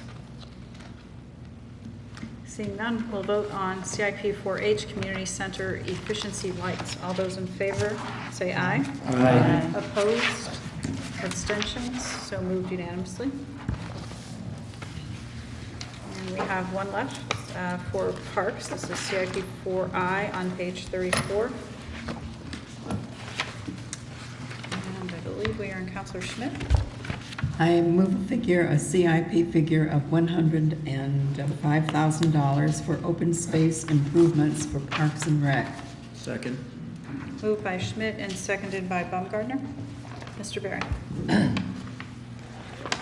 So I'm going to ask Gary Snyder to come up because he is a little bit more involved with this particular. Do you want to take this, Mr. Bird? Sure. These are the requirements by the state. When we swap the Merritt property, we had to agree to this to do parking at the Boulder Heights and at the Kolnaski School. So the council's already approved doing this and committed to this. We have to do it. We have $62,000 left in our open space fund, so we'll use that up, and then the other $43,000 will be from the CIP. So it was part of moving forward with the school. Thank you. Councilor Atwater? Because this came about because of the school situation and so forth, is it possible that this could come out of the bonding figure? The problem is they're already, trying to cut things out a lot because they're over budget. I wouldn't want to add to that. It's been a real challenge for them. So Gary might be able to speak more to that, but. I'm sorry, the school is over budget already? Well, planning, they're already cutting things out to be able to do everything they want to do. I wouldn't want to add to that. Okay. Councilor Heath? So for the 12 vehicle parking lots at the Kolnaski School, I had understood they would be down at the base of the hill, like right on Pequannock Road. That's where EB is allowing parking, but they're actually, if you go up in and turn around up there, they're actually required, there's a path up there in the north part of the parking lot. That's where the state's actually requiring. They can't require on the private property. EB's doing that generously to help us out, just to give us a secondary place to enter the park or the trails. All right, thank you.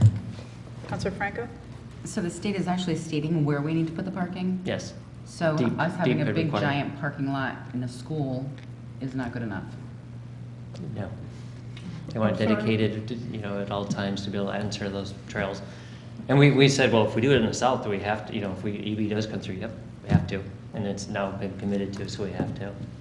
Councilor Franco asked if the state was mandating where we place the parking, and the answer is yes, and that the parking for the school is not sufficient. They want dedicated parking for the open space parcel, and that was part of the agreement for permitting the swap. Right. Should help out at the school a little bit. That's horrible when they're having an event up there, trying to find a place to park. Well, they can't park there, that's for the trail. Okay. All right, is there any, Moderator Eben would like to ask a question, as she is ex officio. You're welcome. I was just curious, are these being paved? Because my Gary has the understanding is, details of how they're actually being done. I've been to many open space parcels, and usually the parking areas are not paved, which I would assume affect the cost dramatically. Can move you in a little bit early, Mr. Schneider. What can you tell us about the parking area? Okay, the parking area up at Kolnaski, there's several things. One is it is at the beginning of a trailhead. Unfortunately, it slopes downhill really steep, so Phil will have to be brought in. There'll be one handicapped, van-accessible parking slot space that will be paved. The rest of it would be a gravel surface to be pervious. But we have some drainage issues up there that we're going to have to address, but there's going to be one hard surface up there, and it has to be van-accessible, of course, painted and marked properly. Thank you. Any other questions on 4I? Seeing none, we will vote on $105,000 for open space improvements. All those in favor say aye. Aye. Opposed? Abstentions? So moved unanimously. I believe that is it for Mr. Berry. Thank you, sir. And that takes us to Mr. Schneider. And we will just start at the top of the page with 1A on page 7. And we are at Counselor Zaperi, I believe, correct? Where is that?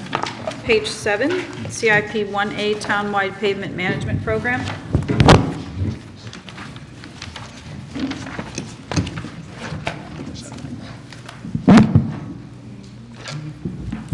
I move the amount of $85,000 for CIP 7.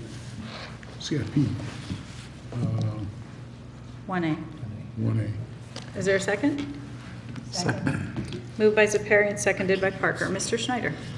The last time that all the roads were inspected and then prioritized was in 2007, 2008 period of time when a consultant came through and prioritized all the roads, Groton Long Point, the city of Groton, town of Groton.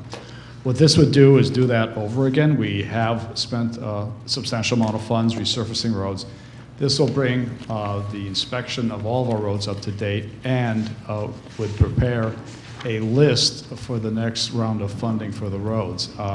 It could provide information on, for the number of roads that should be done each year. It would provide information what the maintenance costs should be funded each year. It would provide enough costs so that the council could then make a funding decision whether you want to fund it yearly in the CIP or whether you want to go back out to bond again. The original study had us at the city of Groton, Groton Long Point, and the town of Groton.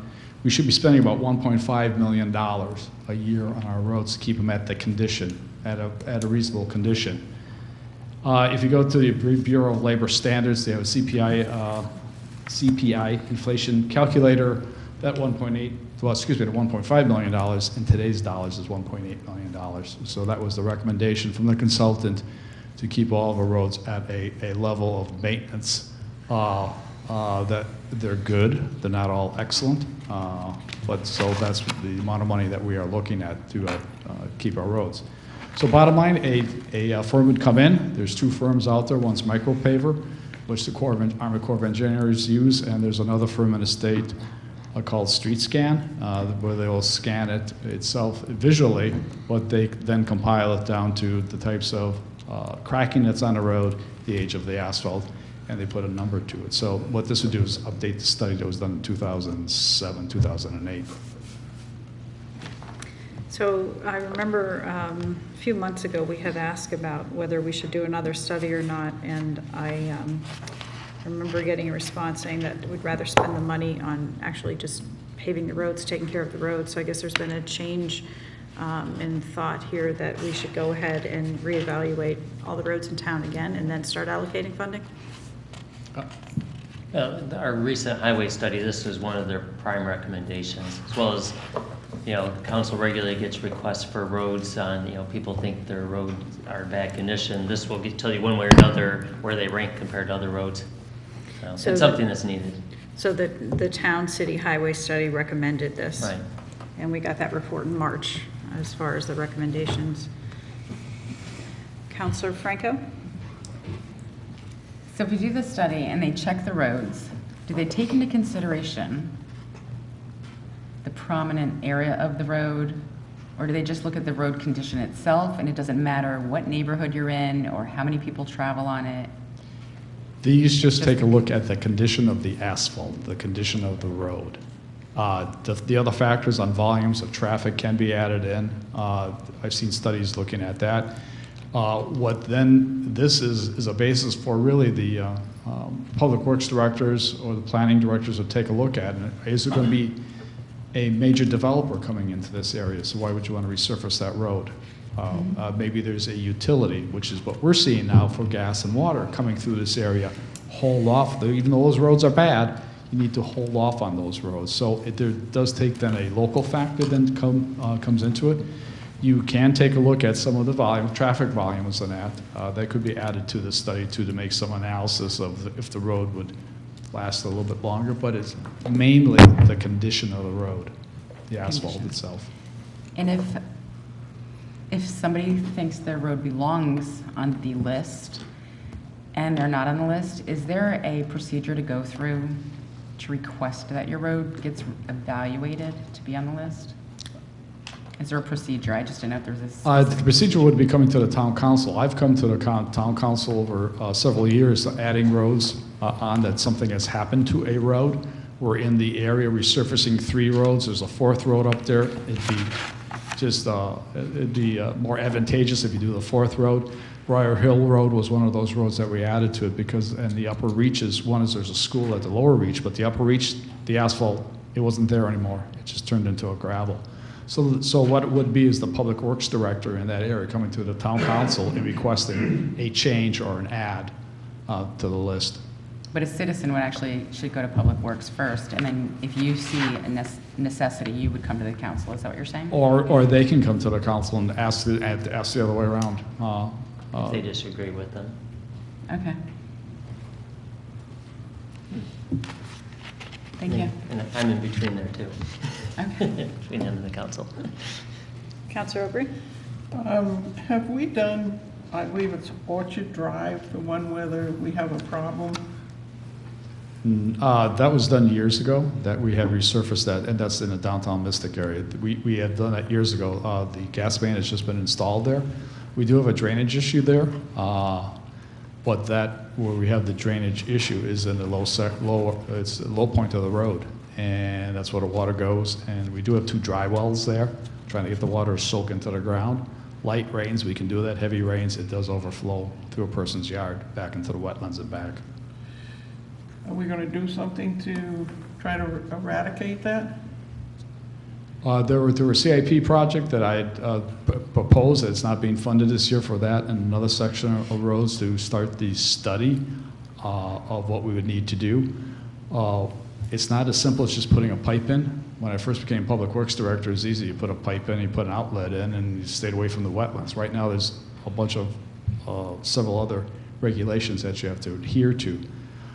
So you have to be outside of the impact area of the wetlands, and so there may not be much that we can do in that area, but we need to study it. We need to have someone come up with a design. I know we can't put any more water into the road with dry wells or any type of a leaching field, because the road is narrow. They have sewer, water, and now gas on the road, so there's no other place to get the water down into the road. So bottom line is there was the proposed project. It's not being funded this year. Councilor Zapiri, I'm sorry, Mr. Burt? That's the one, though, you had proposed a alternative to the owner that was having the issue. Is that one?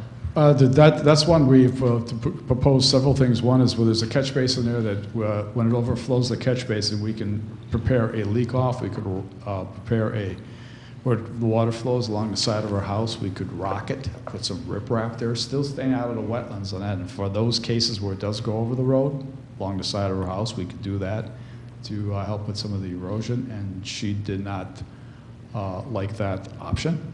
She wanted a formal drainage system. Councilor Zapiri? I'm just curious, if the road was not there, would she still have a drainage problem with heavy rain?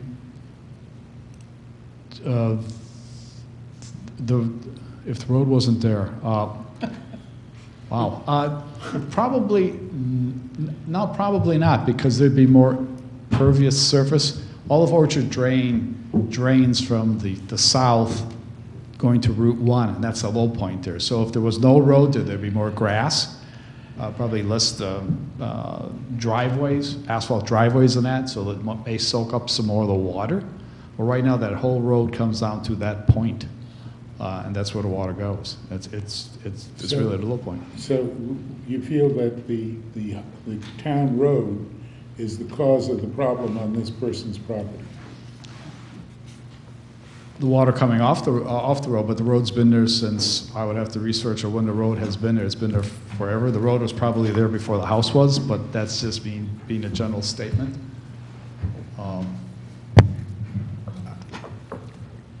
If the road was there before the house was, then that's not something we produced. That was a condition at the time she took the property. If we put the road in and caused this problem afterwards, I think we have to accept responsibility. The road was there before the house, but I can check that. I'm positive the road was there before the house. I'm going to jump in at this point. We need to focus on CIP 1A, which is the pavement management program. So we need to focus our discussion in on that at this point, please. Is there any more questioning for Mr. Schneider on CIP 1A? Seeing none, we'll vote on $85,000 for 1A. All those in favor say aye. Aye. Opposed? Abstentions? So moved unanimously.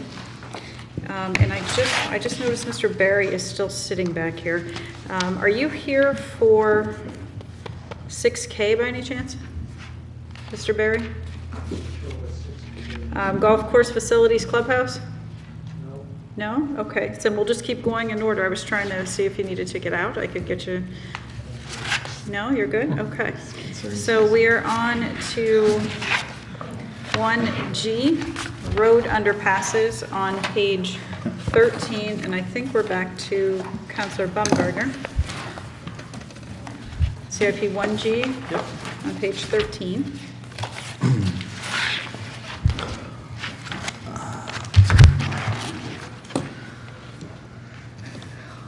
I'll make a motion to move $30,000, Project G, road underpasses. So moved. Second. Moved by Baumgartner and seconded by Heath. Mr. Schneider. The Amtrak rail line really cuts the town of Groton in half for access from the north and the southern sections. If you take it coming from the Mystic area, you really have Route 215, which is a long way around. But as you come down the road, you have South Road, which goes into one of our industrial areas. Then you have Depot Road, which then goes into a recreation area, so that's kind of minor. Then you have Pequannock Road, which goes into another industrial area, which is really the way to the airport. And then after that, you have Clarence B. Sharp Highway. Right now, what we have, and I don't know if the council has heard or has seen the reports, but it's probably monthly, someone makes a turn in a truck that's 14 feet tall and tries to squeeze it into something that's only 12 feet tall, which they get stuck underneath the bridge. And then, or if they don't, then there's backing movements. You hear the calls for the police to come out so they can block traffic, so the truck can literally back up onto Route 1 and find another route. In 2006, we had a study done. We took a look at the routes, which was Pequannock Road and South Road. South Road is a state road, but we were, at that time, to maybe help the state along with some of their thought process on South Road, is we actually did a study what it would be to get at least 14 feet of clearance, which is your normal, and height of a structure, of a bridge from the roadway, trying to get 16 feet, which is the one that everyone would like to reach. And so what we did is we did a study on it, and we came up with a series of options, and those options were to lower the roads in certain areas. One is to rebuild the bridges, but they're Amtrak bridges. You know, why would the town or the state want to build a bridge that's owned by Amtrak? And the second thing was maybe in concert with Amtrak to rebuild the bridge, but also raise the tracks in that area. What the study had focused on, or had came up to be on, was it would be doable on Pequannock Road, and that's what we're looking at right now, is to lower the road a couple feet. What that would require is a little bit of drainage. The drainage is working in an area. Well, then that would provide the 14 feet of clearance that we had. And what it would do is eliminate the need to either go all the way down Route 1 and take Mystic to get Route 215 to kind of work around to some of the areas, and you really still can't get there because now you have the Pequannock River in the way. So that's not a good route in, or going all the way to the Clarence B. Sharp Highway. So what this would do is to take a look at, update the study. And the reason why you would want to update the study, my recommendation is that one is that we have businesses on the south side of the tracks, which is Doncaster's and Arwood, if I have the two firms right. And that could be their old names, but we have that there. We also have the airport that you can't get to. Any large trucks have to go the Clearance Sharp Highway, down Paquonic Road, Rainville, the whole 9 yards to get to it. So one is to take a look at this area. If we redo the study, the cost estimates would be prepared and then submitted to the COG for what they call lot SIP, which is the Local Transportation Improvement Plan of funding. These are, I believe the city of Groton is using that for Paquonic Road, for the reconstruction of Paquonic Road. The towns have to come up with the design money, but the state will then use those funds for the construction portion. So it was my recommendation that we take a look at just the Paquonic Road Bridge. That's the one area there that to take a look to update the cost estimates and then make a submittal to the COG to use the state funding, which is really federal funds, lot SIP, to reconstruct this portion of the road. I'm just curious, what is the elevation of that underpass? How close to sea level are we underneath that railroad bridge? For Paquonic, we are above sea level, but I don't know what the elevation is there. I could find out. I mean, South Road is one of the issues we have are flooding, but that's a state road. Right. Councilor Parker? Doesn't parts of Paquonic Road flood too? So would that not affect it too? The parts of Paquonic Road that flood are the state portion of the road, which is right by Eurocars, and that's the state portion of Paquonic Road, and they also have High Rock Road, so that's the state's portion there. But we, in the past, have had flooding in the south, at the Paquonic Road underpass, but having done, and the developer, and as the area has developed through the Long Hill drainage area, the whole Long Hill area there, we and the developers have solved most of our flooding problems, so that doesn't flood anymore. 10, 15 years ago, we were always not knee-deep in water, or knee-deep in water there. That has been resolved. Lowering the road about 2 feet could be, is doable, we feel, but we don't feel we're going to have any problems with the drainage, but it will need to look at that. But the study did look at the drainage, so there's one thing we didn't want to do is have that type of obstruction there. That the water wouldn't flow. Okay, we have Councilor Franco and Aubrey that both wish to speak on this issue. So this year you're requesting $30,000, and with that you're going to update the study. With that study updated, you're going to then ask the COG for the money to do. Well, my recommendation to the town manager, and I do believe to the council, would be is that we go look for money, because we're looking at about $2 million. Yeah, 2.4-ish. So that's why my question is, if we give you the 30 to update the study, that's when you're going to go ask them to give money for this? Correct, because now we have hard numbers that have been updated. We have a plan. That all gets you points as they're looking for grants. We have a plan, we have a schematic, we have hard cost estimates. Do you know typically how much they would cover of this type of? They will cover all of the construction costs. They'll cover most of the easement costs, and I do not believe we will need any easements because we're staying within our right-of-way. There'll be some temporary easements for construction. So they should cover all of the construction costs. The town would have to fund the cost to do the design work and place it out to bid, and that would be part of the numbers that we would get back from the engineering consultant who will be doing the work. Okay, thank you. So 2021, you're looking for $165,000 for engineering, and then you go to COG. Correct. Councilor Aubrey. What? Have you had conversations with the state about what railroad bridges they're going to be doing over in the area? The only ones is over there that carry their roads over Amtrak. So right now on Clearance Sharp Highway, they are doing those series of bridges. That's the only ones. The Orphan Bridge, there's an Orphan Bridge that they're doing on Mosier Avenue in Noank. That's #1 Orphan Bridge that they'll be doing the replacement of, the repair and, no, it's the replacement of, they're not even repairing that. So that's the only other bridge that I know of. I'm not sure, but I think it would probably be worth a conversation because my conversations with the group that's doing it, they thought they might be doing something because of the flooding in that area. That'd be for South Road, correct. But this is just for Paquonic Road, even though we had that study that included South Road. I'm sorry? This is just for Paquonic Road. The original study did South Road and Paquonic Road. That was the direction from the town manager at the time in 2006. But this is only for Paquonic Road. Okay, down by Sneakers? Is that what we're talking about? By the Hive of the Correct. Averys. CVS.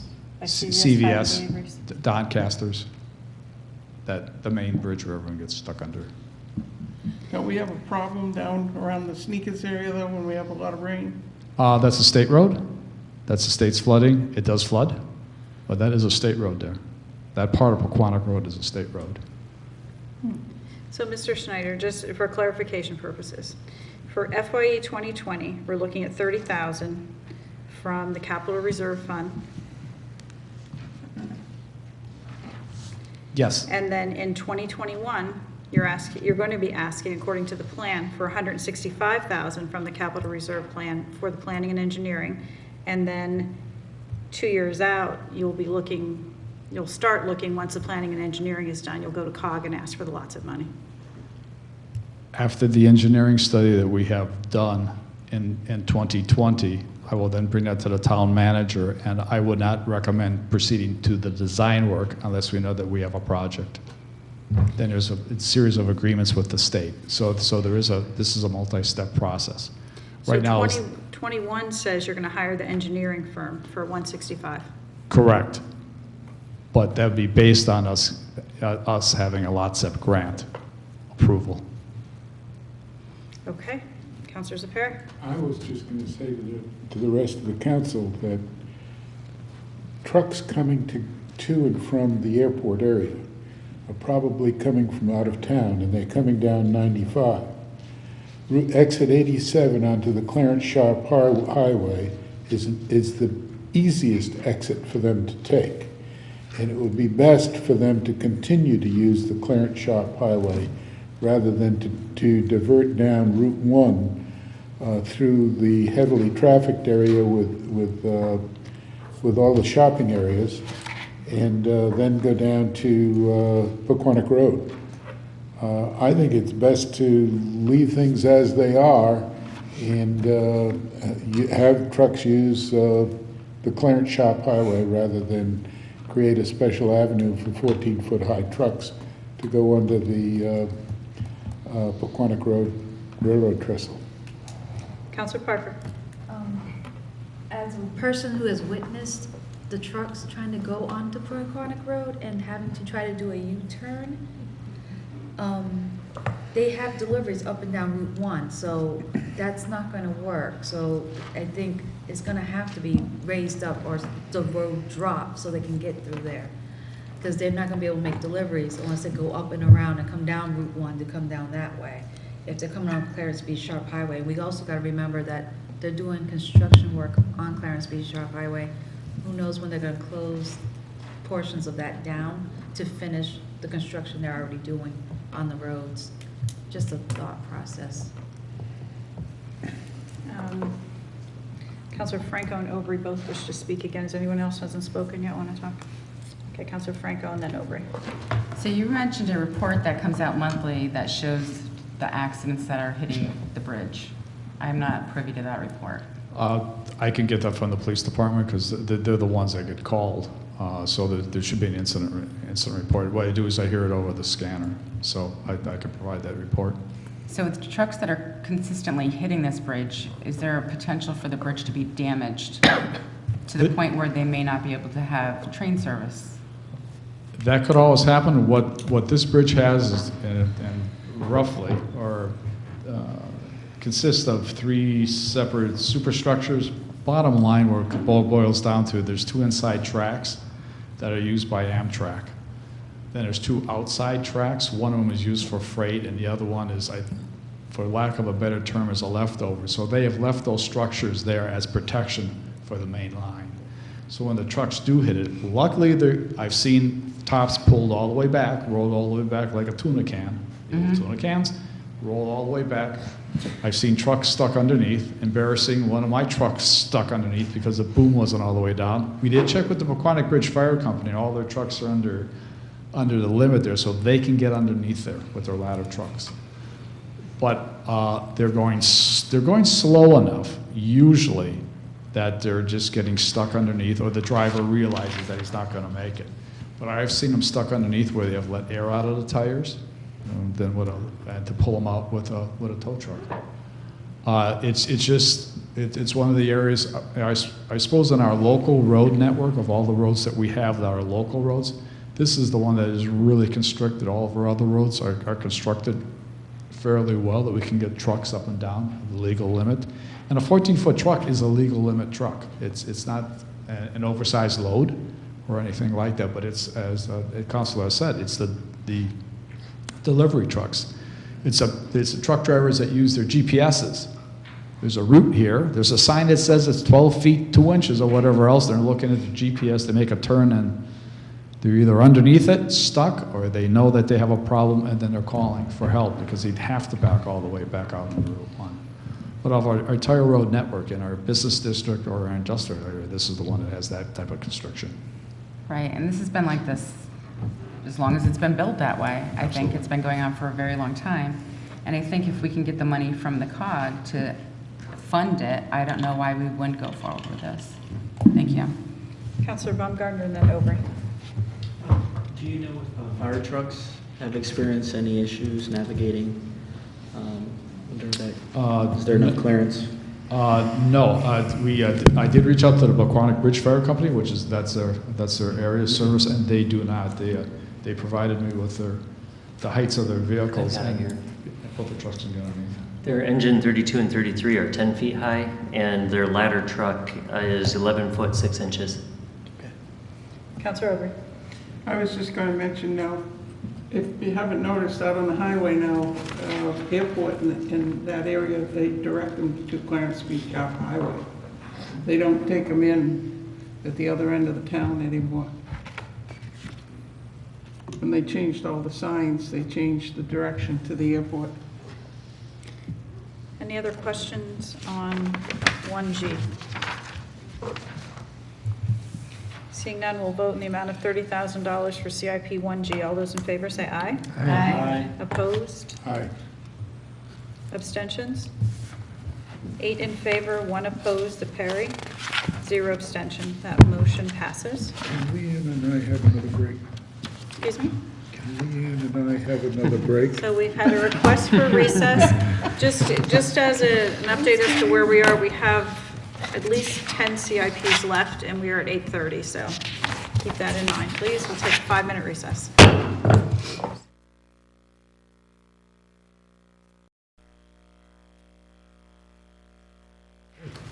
I'll tell you the rest of the story another time. Okay, we are back from recess at 8:35, and we are on to CIP 3A, Mystic Streetscape Phase 3 on page 22. Councilor Parker, please. I move $150,000 for the Mystic Streetscape. Second. Moved by Parker and seconded by Franco, enthusiastically. Yes, I'm actually saying that there's a third phase to this streetscape. The town was contacted by the state DOT after both the Mystic area, which is Stonington and Groton, had finished its streetscapes, and stated there was close to $2 million, maybe upwards to $3 million that's available to be used in this area for streetscapes. They offered it to the town of Groton first. The previous town manager, Mark Rolfinger, I talked to him about it, and what we had proposed going forward with this to take a look at it. On this, there is a 20% local match and 80%, which is done by the state for the project itself. The town council previously, town council RTM previously had given us some money to take a look at doing some cost estimates down there for what could be done for sidewalk replacements. And we have done that. We've come up with a plan in the project there. There lists the areas that would be looked at, would be estimated further out. I contacted Bill Grant, who is up at the state DOT, who does our local road. He's the project manager for the highway design local roads. And it was his guidance, he's the one who runs this program for the state up at DOT, that if he had to speculate, but it was what he had said is that FYE 20 would be a reasonable target for committing the local match for the design portion of the project. If this money is approved by the town council and the RTM, we would, by request for qualifications, would have to hire an engineer to do the design work, and then we would proceed through a series of agreements. If we don't use the money on this side, it will be offered to Stonington. Not that we should be in competition with them, but this gives us an opportunity to replace some of the sidewalks, both on our own roads and on state roads, but in the Mystic area. One is, what we'd like to do is extend the sidewalks down the Noank Road, which is Route 215 from our last phase 2, to the intersection of High Street, Latham, and Fort Rachel Place. It's kind of like a 4 or 5 road intersection down there. So there's a little bit of sidewalks that could be replaced down there. That also get the people down to our public access boat dock on down by Daniel Packard Inn. So that would be the reconstruction of sidewalks there. It gives us an opportunity then to move our sidewalk to replace the sidewalks as we go up Route 1 up to Allen Street on Route 1 itself on the north side of the road. The south side of the road, the state is in the process of designing a replacement for the concrete concrete barriers that they have there. So it'd be just on the portion of the north side to replace that sidewalk that it has. I've been here for 35 years. It was old when I came here, so it must have been close to 50 years that it's been there. It is in need of replacement, so it'd bring it up to the intersection of High Street. We're also taking a look at Library Street. Well, that would be one of the other options, bringing the sidewalk up from the intersection of Route 1 to Elm Street to get traffic, to get people up into that area. One of the other areas is that from Academy Lane down to Pearl Street in Mystic, we have a series of stairs down there that need to be fixed. I don't want to say replaced. That's that shortcut from the Academy Point area down to downtown Mystic. We own the right-of-way. We own the sidewalk there. So we'd be looking at that. And of interest is that we need to replace, there is existing asphalt sidewalks on Allen Street from the intersection of Route 1 going north. They're in bad shape. There's a concrete curb. The asphalt sidewalks are ours. Even though this is a state road, we are responsible for the sidewalks. What we'd be looking at is replacing those sidewalks there with a concrete sidewalk, but this will give us an opportunity of extending the sidewalk on the west side, roughly from a little beyond Library Street going north to the subdivision that was called Queensgate, because there's a piece of sidewalk missing there.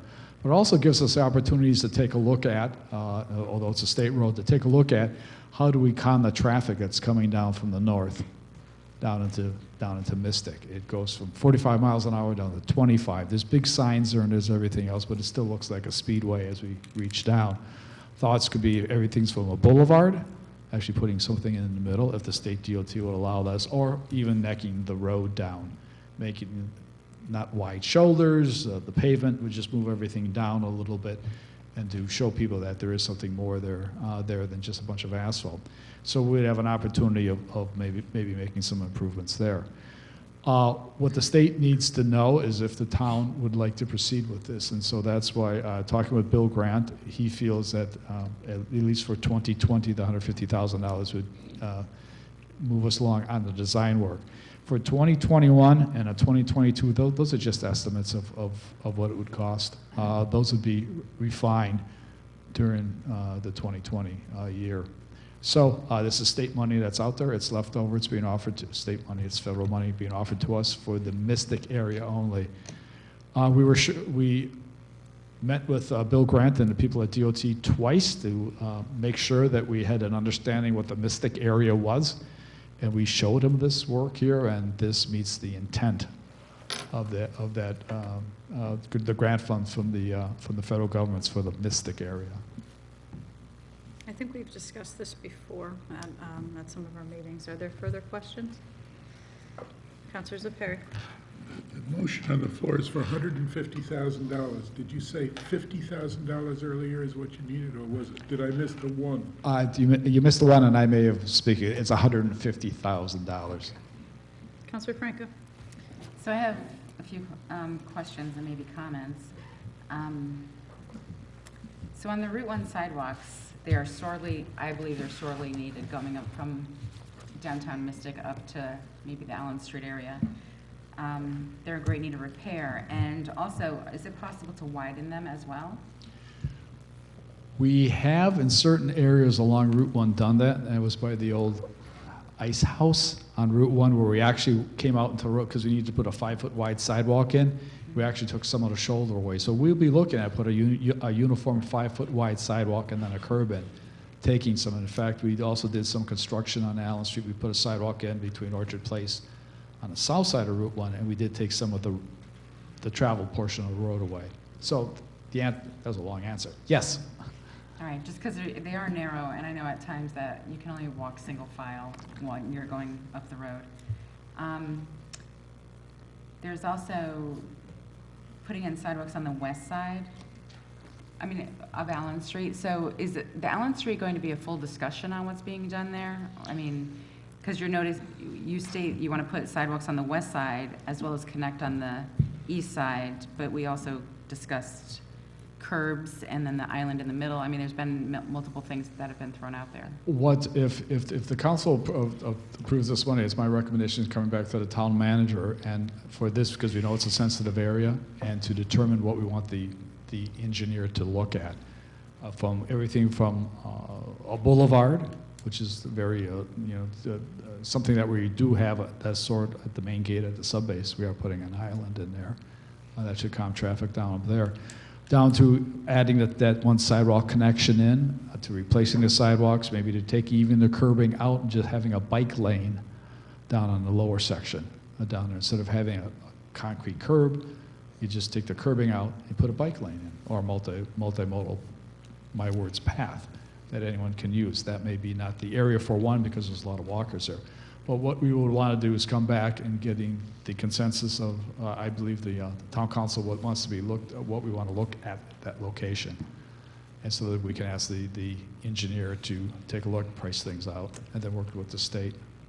Right, because as you said, this is a sensitive area with people that live in that area. And correct. Yes, definitely. And also I noticed that you said that there are waste containers and signage that you can also add down there. What type of signage are you talking about? Is this possibly the wayfinding signs? It could be. Talking to Bill Grant, that we can go back to phase 1 and phase 2 areas and revisit some of the things. Like we know that in phase 1, which is Main Street, the waste containers were too small for anything. They've been run over, run into, stolen, taken away. We got 55-gallon drums there now. So it'd be looking from everything for trash compaction units to larger type units in there, so we can go back. The other thing is that more wayfinding signs if they're in those areas that are needed, so we can go back for those areas for something like that. Replacing the sidewalks down there in the phase 1 and phase 2 areas, that's out, but betterments is okay to look at again. So this could have replaced the funds that we just gave to wayfinding signs? Funds wouldn't be available to 2022, 2023, so this may be an area that you don't want to start first in this area here if we are proceeding along. This could be another funding for that area down there. But the construction will be 3 to 5 years out. If everything gets I definitely approved. like the idea of the compact trash containers that are solar powered. This area would probably be that fundraising effort, not the economic money. Councilor Atwater. Your numbers show 2.1 million is about the amount available, and 20% of that is 400. So I'm guessing that we'd be responsible for the 150 numbers in planning and the 98,000, and then the 16 or 1,600,000 would be coming from the state? Is that? It's coming from the state. As we go through the engineering agreements, as we head down in Phase 1, Phase 2, and even Crystal Lake Road, those numbers get refined each time as we go along through cost estimating that. So these are just rough estimates out there. Our match is 20% of whatever the project was, and they're still doing the audits of Phase 1 and Phase 2 to see how much money's left. All right, thank you. Councilor Perry? Are you making any plans for putting in charging stations for electric cars? Not as part of this. Nothing to do with that. Don't know if it could be. I could ask that question. You can charge. They can be attached to a credit card so that we wouldn't lose money by it, but it still would be getting us into Councilor Atwater? what's needed for these. Point of order, this has nothing to do with Mystic Sidewalks. I'm Wait a sorry. minute, are we interrupting? Do we Yes, interrupt each other? he called a point of order because he didn't feel that this question was pertinent to the CIP. No, I'm mentioning it because I think it's something that we should be considering along, and we're talking about sidewalks, and those are things that could be pertinent to sidewalks. And so I'm just wondering if we're giving it any consideration and if we might be moving ahead with that. So perhaps if this is approved by the council and the RTM, when Mr. Schneider comes back to us and is looking for suggestions, you can raise that issue then. Are there any other questions pertinent to 3A? Councilor Aubry? Well, I guess it's a question. Maybe it's not. Maybe it's a statement. Personally, I think we've done plenty of work in Mystic, and I'd rather see this kind of money going for sidewalks in downtown Groton. And just let Mystic be for a while. But if the only way we can get this money is this way, I guess I would have to go along with it. But I think we need to be doing a study of, I know we have a study, but we haven't gone to portions of it to really get into it of our downtown Groton area. And that needs attention. Mystic does not. I believe this is money that can only be used in Mystic, correct? In Mystic, that's why I went to the state Right. DOT to say how far is Mystic going to the west, and this is about Allen Street, is about as far west as we can get for Mystic. Any other questions? Seeing none, we'll vote on CIP 3A in the amount of $150,000. All those in favor say aye. Aye. Opposed? Abstentions? So moved unanimously. Can I mention just one quick thing? Mr. Byrd? Just to mention, Councilor Aubry's comments are well taken. Definitely more attention needed, and that is why we're doing the TIF district, for downtown Groton, and hopefully that will help us spend some money there and get some improvements there over time. Very much needed. Yes, I appreciate that probably be part of it, but it'll only be part of it if we get developers to come in and do things over. We won't be doing it. All right, we are on to CIP 3B on page 23. Replacement sidewalk construction on page 23, Councilor Franco, I believe. Okay, replacement of sidewalk construction, I move $182,000. Moved by Franco and seconded by Heed. Mr. Schneider. Okay, this is for our existing sidewalks. It's a program that we take a look at the areas that we have in town. We have identified over 715 known sections of sidewalks that need to be replaced or repaired in the town of Groton. What we have for here is $30,000 to replace about 80 linear feet of sidewalk and curbing on Cliff Street. This has been up several times in the CIP. There was a tripping hazard there. Someone did fall. I don't know what the outcome of that, if there was a suit. I do not know the outcome of for that. Second thing is $36,000 for we call it the next phase. This will be the last phase of the Midway Oval sidewalk replacement. We're replacing the asphalt sidewalks in the Fort Hill area. In fact, the Public Works crews are out there this week, last week, stripping the old sidewalks off, and they'll start resurfacing those with asphalt starting on Monday. This will finish up the whole Fort Hill area that we have. A bunch of the sewer construction over the years, just settlement of the asphalt sidewalks, the utility cuts from the water and everything were there, so we were finishing up the replacement of the asphalt sidewalks there. If we go to the Paquonic Plains Park, there's an ADA ramp on the west side, but it's on the north side there, that there's a 6-inch difference between the surface of the asphalt and the ramp itself. That's a barrier that needs to be replaced. We haven't had any complaints on it, but it doesn't meet any sort of standard for an ADA ramp. When the state resurfaced Route 1, they did lower the road in that area to get the ponding water out of there, but they left our sidewalk up high. We're responsible for the sidewalks in the area. The state will not replace that ramp. So I'm asking $6,000 to go in there and put a proper ramp into that location.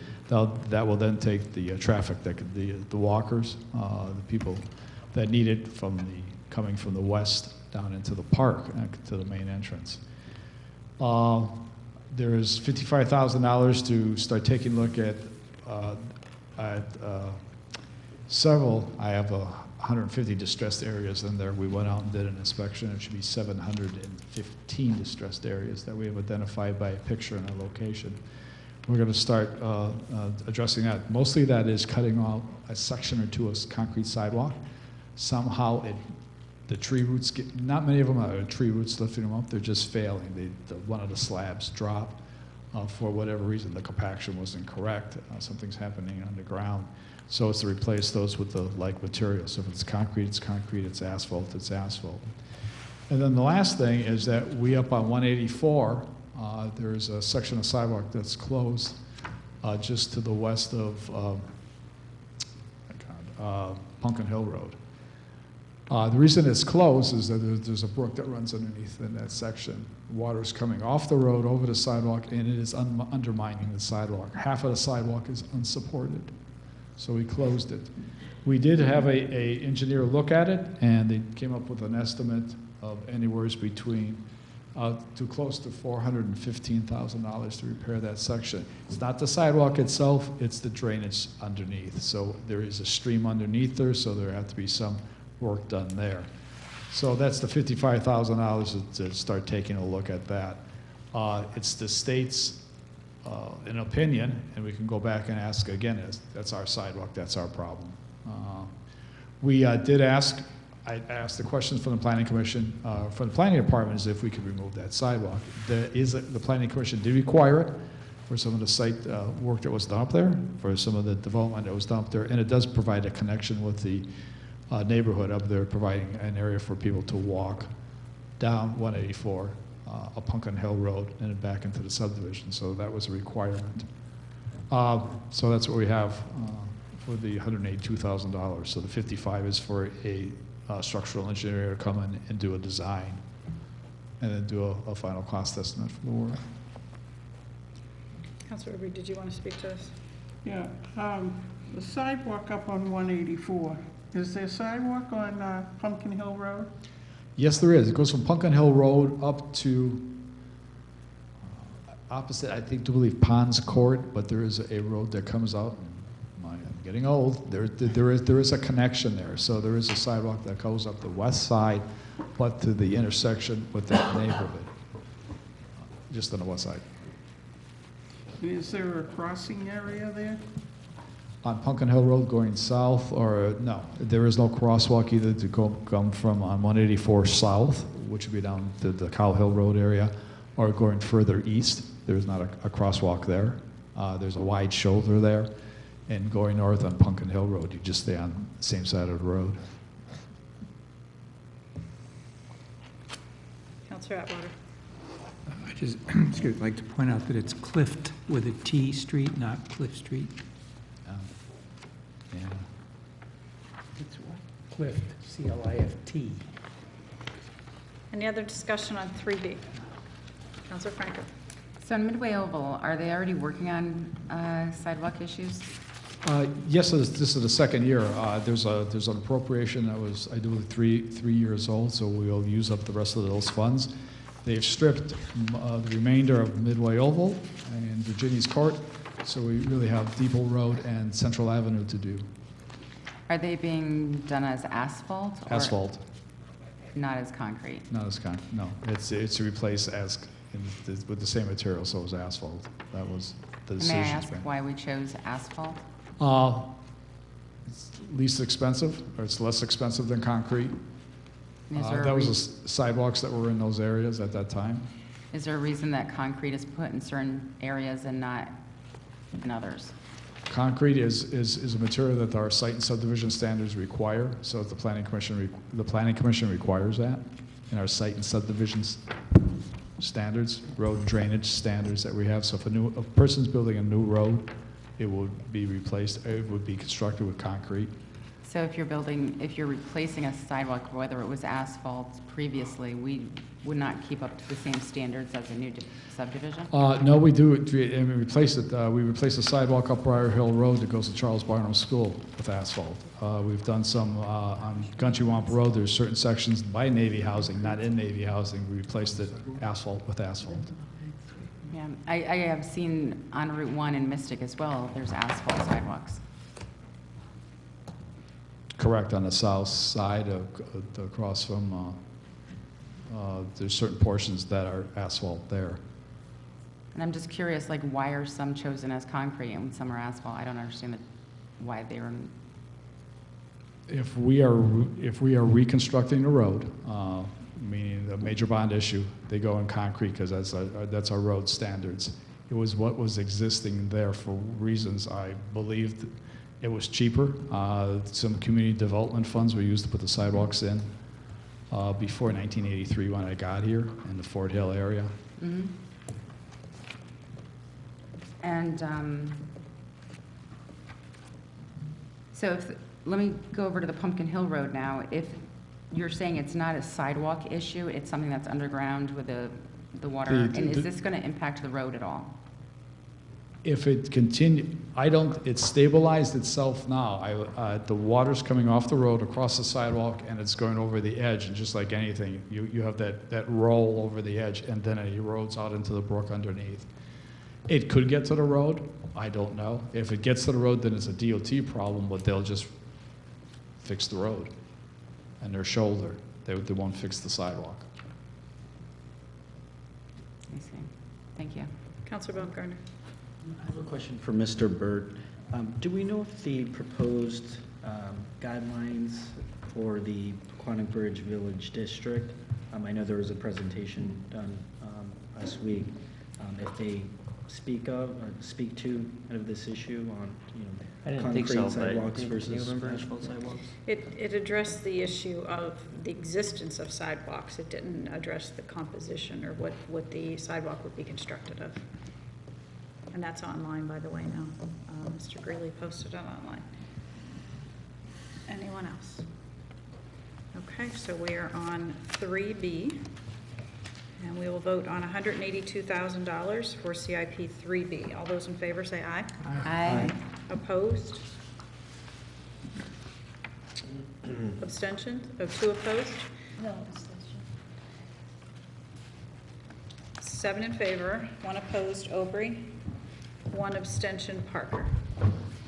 That motion passes. All right, let's see. So we are on to public buildings now, which is Group 6, and we are on page 52 with Town Hall Complex for CIP 6C, and I think it's Councilor Heath, correct? Make a motion for Town Hall Complex in the amount of $367,000. Is there a second? Second. Moved by Heed and seconded by Schmidt. Mr. Schneider. Okay, this project is a continuation of the projects that we're doing for the old Fitch Middle School, the Groton Community Center, and that's why Mark is here to answer any questions on that. This is several things. One is that we have populated wings B, C, and D. D wing is the old elementary school on Depot Road, parallel to Depot Road. That's the storage area. Wings B is roughly the major gymnasium and the art room and the shop in that area. And wing C is the cafeteria, the old cafeteria, and some rooms there. So Mark has populated B and C wings with his rec program. D wing is our storage that came from William Seeley School, along with Mark's programs from Seeley School. So now we're getting into Wing A, which is the two-story building, the two-story front of the building. So I'm asking $100,000 to complete several building code issues for the Wing A. Before we can move anybody in there, again, we have the code issues. It's not fire code. We've satisfied that the area's been sprinklered, the whole building's been sprinkled. That area had sprinklers in it, so we're good there. What we're talking about is ADA bathrooms. We're talking about ADA access, door handles, of course, some signage, new signage. Or the building was last used as a school in 2006, turned over to the town in 2008. So we're 14 years out of having that structure not being used and codes changing. So the first thing to do is $100,000 to complete several building code issues, modifications, to allow us to start using Wing A, to start backfilling Wing A, the double floor. Second part is the $85,000 to prepare the office area in Wing A in order to move Parks and Rec from Spicer House. Now the office area is where the principal's area was. It's fairly good in space-wise. It's got offices, it's got open areas, it's got conference rooms and everything else. It did have air conditioning. It doesn't now. That unit is totally gone, complete, needs to be replaced. So the $85,000 would be get some ventilation down there, some air conditioning, ventilation in that area, and do some minor work to include electrical and do some backbone of the IT infrastructure for that area. One is, once that's completed along with the codes, we'll be able to move, if the council concurs, we can then use that area for somebody, and it's my recommendation that we move Parks and Rec up there from Spicer House. The third thing is that we know we have lead and no water there. We've done several tests, we've done building flushes, we've done all of that stuff that we're supposed to do. We've mimicked what a normal usage would be. We have lead. We had a mechanical, electrical, plumbing engineer take a look at it, and what's being requested here is $125,000 to correct the potable water issue, which is repipe the water coming off of Route 1 from Groton Utilities into Wing A that feeds Wing B, and Wing C. That should solve our issues with lead. It also replaces some of the water fountains that may have some leaded soldered fittings in, so what we feel is that we will solve then the issue of lead in the building, the exceedances. And then, even though Brian Hancock has some money to get the fiber into the building, he said to put a switch in, we have estimated about $35,000 to hardwire the building for what is needed for offices throughout the whole structure there, so that's $35,000. To install IT infrastructure. And that also includes cameras, because if you look at the building layout, it's a huge building, a lot of corridors, even in the occupied areas, and there's not much staff there. There should be some monitoring of those areas just for safety, so that will include some of that. And then the last thing, is included is $22,000 to paint the exterior of Town Hall. We've only painted one portion of it, and that was the front door. But if you look at the soffits, and if you look at all the trim work, that needs to be repainted. The last time it was repainted was when we had the 300-year, how old is Groton? It was not 100-year, 200-year, 300-year, bicentennial, whatever. Tercentennial. That's the last time it was painted, and that was years ago. So it's there is some lead paint on it, like everything. So we'll need to do some lead paint abatement, and then have it painted. So that covers us then for next year. So what we're doing is progressing along to start backfilling then Wing A.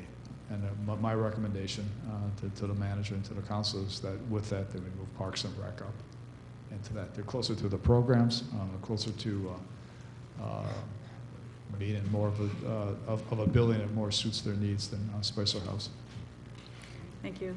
There was concern, and I got my answer already, but I just want to state it publicly, with a leaky roof in the building. It was bringing leaks in several places, and I understand money from this year's budget has been used to do the patching on the roof already, correct? That's correct. There was some wings. Wing A has a new roof. That didn't leak. It was B and C.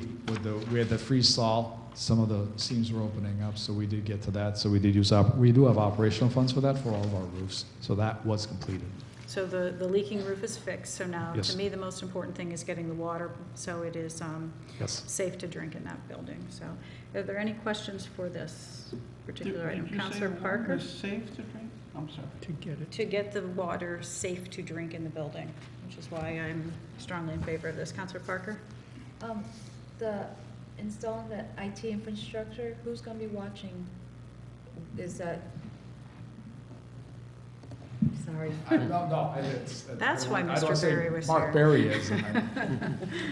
Mark can explain the operation of the building and how he has its staffed. So we have building monitors that are there when there's programs going on. But if you're installing video cameras, is that what I heard? Right. Who's gonna be monitoring those? Will your staff be doing it, or is it gonna be fed up to the police department? Oh, I think it would be done by our staff. Okay. And also on all the places that we have CCTV now, at the library, at the transfer station and here, there's a 30-day backup on it. So if there are issues, the police can come down, put a stick in and pull off what they need. Okay. So it will be, but the day-to-day, week-to-week monitoring Would be done by our staff, Okay. yes. Thank you. Any other questions? Counselor Over? One evening, when I was down there, there was a gentleman there that works for, the TV program, TV in the city, Thames Valley. And he told me that entire place is wired for internet, that they put it in a while back. And he thought it would be good to get in touch with him. That's what he told me. I don't Okay, know. well, I can tell you the three main complaints that we get about folks that are using that facility. One, there's no wireless available. They can't access their phones at all. Two is the water, and three is the exterior lighting. So those are the three issues. So maybe it has to be turned on, I don't know, but he Yeah. said it's there. Okay. So you might want to ask him before we go All right. forward with anything else. No, absolutely. If there's any infrastructure, I don't see that's hidden, but any existing infrastructure will definitely use that. It was in 2006 was the last time that the Board of Ed used it as a building, so they may have had something, but we'll check. Counselor Baumgartner? I don't want to deviate too much and get into the weeds of electric charging stations, but just on the issue of the power source of the building in the future, I know in the long-term plan it mentioned converting from two oil-fired boilers to natural gas-fired units to achieve an annual savings of about $12,000 per year. Correct. Thus realizing a 6 to 8 year return on investment. Has there been any thought to maybe utilizing those roofs as locations for solar? That was one of the areas we didn't look at because that was in the Groton utilities area. Usually the incentives that we've seen were in the Eversource area, but absolutely that'd be one of the areas because there's not much ventilation on top of that one. If we ever replace when we replace the roofs on wings B and C, there'll be another location. We had some discussion that this may be an area where you'd even want to, as fuel cells get cheaper, you may even want to put a gas fuel cell down there. So we're open to everything that once we replace those boilers, if we actually do something else along with gas and with some either photovoltaics on the roof or even ground-based, but I think they'd be on the roof. So the answer is yes, we will look at that. Okay, any other questions for 6C Town Hall Complex? Counselor Franco? So if we move Parks and Rec from the Spicer House over to the community center, what would be Parks and Rec's plan for the Spicer House? That will go to that committee we formed to look at space. And we have to be cognizant of the deed restrictions. We'd have to keep the water usage there, probably boathouse, but we can't sell that building, but you know, we could potentially lease it out to someone, and we've got to look at the options. Okay, and then, are you going to put up a sign on the building with any of these funds? Just let people be aware, or a sign out by the road? Yeah, we would love to have some money to be able to put a sign up beyond the 2-foot by 3-foot sign that we have that falls over about every day. So that's not in your budget here? No. And how much do you think that would cost approximately? If we did the same style lettering that appears on most of the public buildings, it would be about $3,500. How big a sign is that? Well, it's the block lettering like that you see that says Town Hall, or it says Annex, or the police station. It's the single letters. They're probably, I don't know, 11 inches high or so. So this is like a wooden sign that you would put out by the road or up on the Oh, no, I'm side? talking about putting block lettering on the side of the building close to the entrance. If we were to put just a sign out by the edge of the road, Gary, there's a certain setback because it's a state road, but those signs the signs that you see in most of our parks run around $800. Because nobody knows, I'm not saying nobody, I'm sorry, excuse me. Many people do not Yes. know you're there. And when I Yep. even mention the community center, they're like, where is that? So I would like to move a better number than this and add $10,000 for signage and So, make it, can you give me the number, please? yeah, and make it $377,000. Is there a second? Second. First amended motion of $377,000 by Franco, seconded by Baumgartner.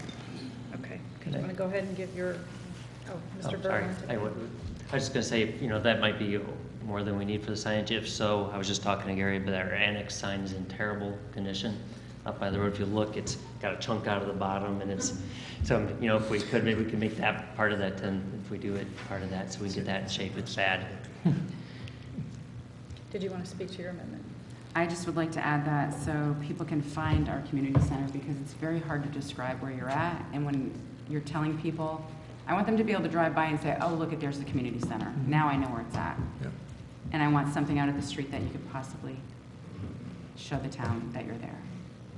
It would help a lot, I think. Yes. And maybe even, I'm sorry, one more thing. Are you, in this number here, are you planning for lights outside at all? Is that in this number at all? Because as you just said, that one of the top 3 complaints is there's no lights The lighting is inadequate. outside. Yes. Public Works is taking a look if we can extend our existing circuits and salvage, I'm trying to use the right word, salvage some lights from existing buildings that we can reinstall there. So we know we need to do something there, so we think we can we believe we can handle that all in-house. It needs to be put there on that driveway. It is dark, adding 2 more lights there. One of the thoughts too is we're taking a look at whether we just add another light on the existing utility pole out there, but actually point it in towards the driveway. There are existing lights in front of the building. I think if we up the lumens, we should be able to get better lighting on it. So the answer is yes, we're looking at it, but we can do that internally. Okay, thank you. So I'm making the additional $10,000 so we can have signage. And if there is any remaining money, Mr. Burke can fix another sign. Counselor Atwater and then Heed. I think we had a discussion a year ago about the naming of the building, and currently on the outside, on the streets, it says Fitch.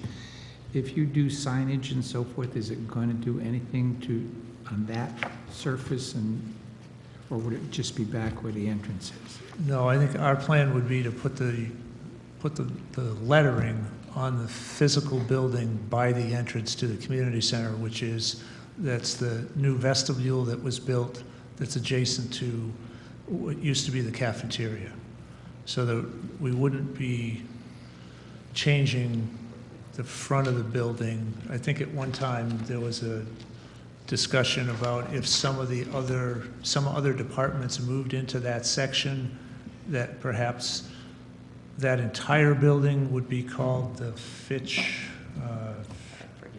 I don't know if we ever settled on anything, but it would include the word Fitch. It would include the word Fitch. Yeah. Okay, it seems to me as though if we're spending $10,000 on signage and it's back at the end of the parking lot, it's not really going to help the situation of people driving by looking for a community center. I think Councilor Franco indicated she would like a sign by the road as well, correct? Yes, you know how when you drive up here, there's a sign that says police station? Okay. And it's a Yeah, big wooden I one, just- and you could have something maybe big wooden that says community center, I don't know. Right, I mean, I think that would be You part of the choose. whole signage plan, because, you know, if you just put that in the front, it doesn't really direct people. And you're right, there's a lot of confusion as to where the physical entrance to the building is. And as I drove by the other day, I'm sorry, can I speak for 1 second? It's up to Councilor Heed, he's next, so go ahead. As I drove by the other day, I looked at the building, and I think it's a stairwell that's up, and it's pretty high in the front of the building. And as they did in downtown Westerly, it would look nice to have a mural there maybe, with an arrow pointing to the entrance of the community center, and some kind of idea. And I know you Yeah. have a muralist that's worked for you, and maybe Yes. she could come up with something wonderful, and I don't know how much you pay her, but maybe this could be part of that as well. Councilor Heed. I thought that this was already taken care of, so good for calling it out. Question on the signs, though, would you be able to do something that's consistent with either all the town properties or the Wayfinder? I was just sticking my finger up for that very point, into that it needs to be discussed before we order them. We need a decision on where we're heading. So, we'll have to have more discussion. We've already started that conversion process. Well, the first sign that we did was the one in front of the senior center and the library. That has adopted the new style signage. And I do have to replace another sign. Somebody drove into the Pequannock River, took the sign out across the street from Human Services. So I do need to replace that sign, and it was my intention to go with the new style sign versus using what exists in most of the other parks. So how soon can we get the lead taken care of? To Talking- me, that is more of a priority than a sign at this point. So what kind of schedule or time frame are we talking here for that? 2 to 3 months. 2 or 3 months, thank you. Is there further discussion on 6C? Okay, we have 2 items on the floor. The First Amendment will be voted first, and this is $377,000 moved by Councilor Franco. If that motion fails, we're back to the original motion, which is the $367,000. All those in favor of $377,000 say aye. Aye. Opposed? Granatowski, Schmidt. Abstentions? Aubrey, Parker. Okay, so I have to just run this and make sure. So we have in favor Baumgardner, Franco, Heed, Atwater, Zepari. Opposed, Granatowski and Schmidt.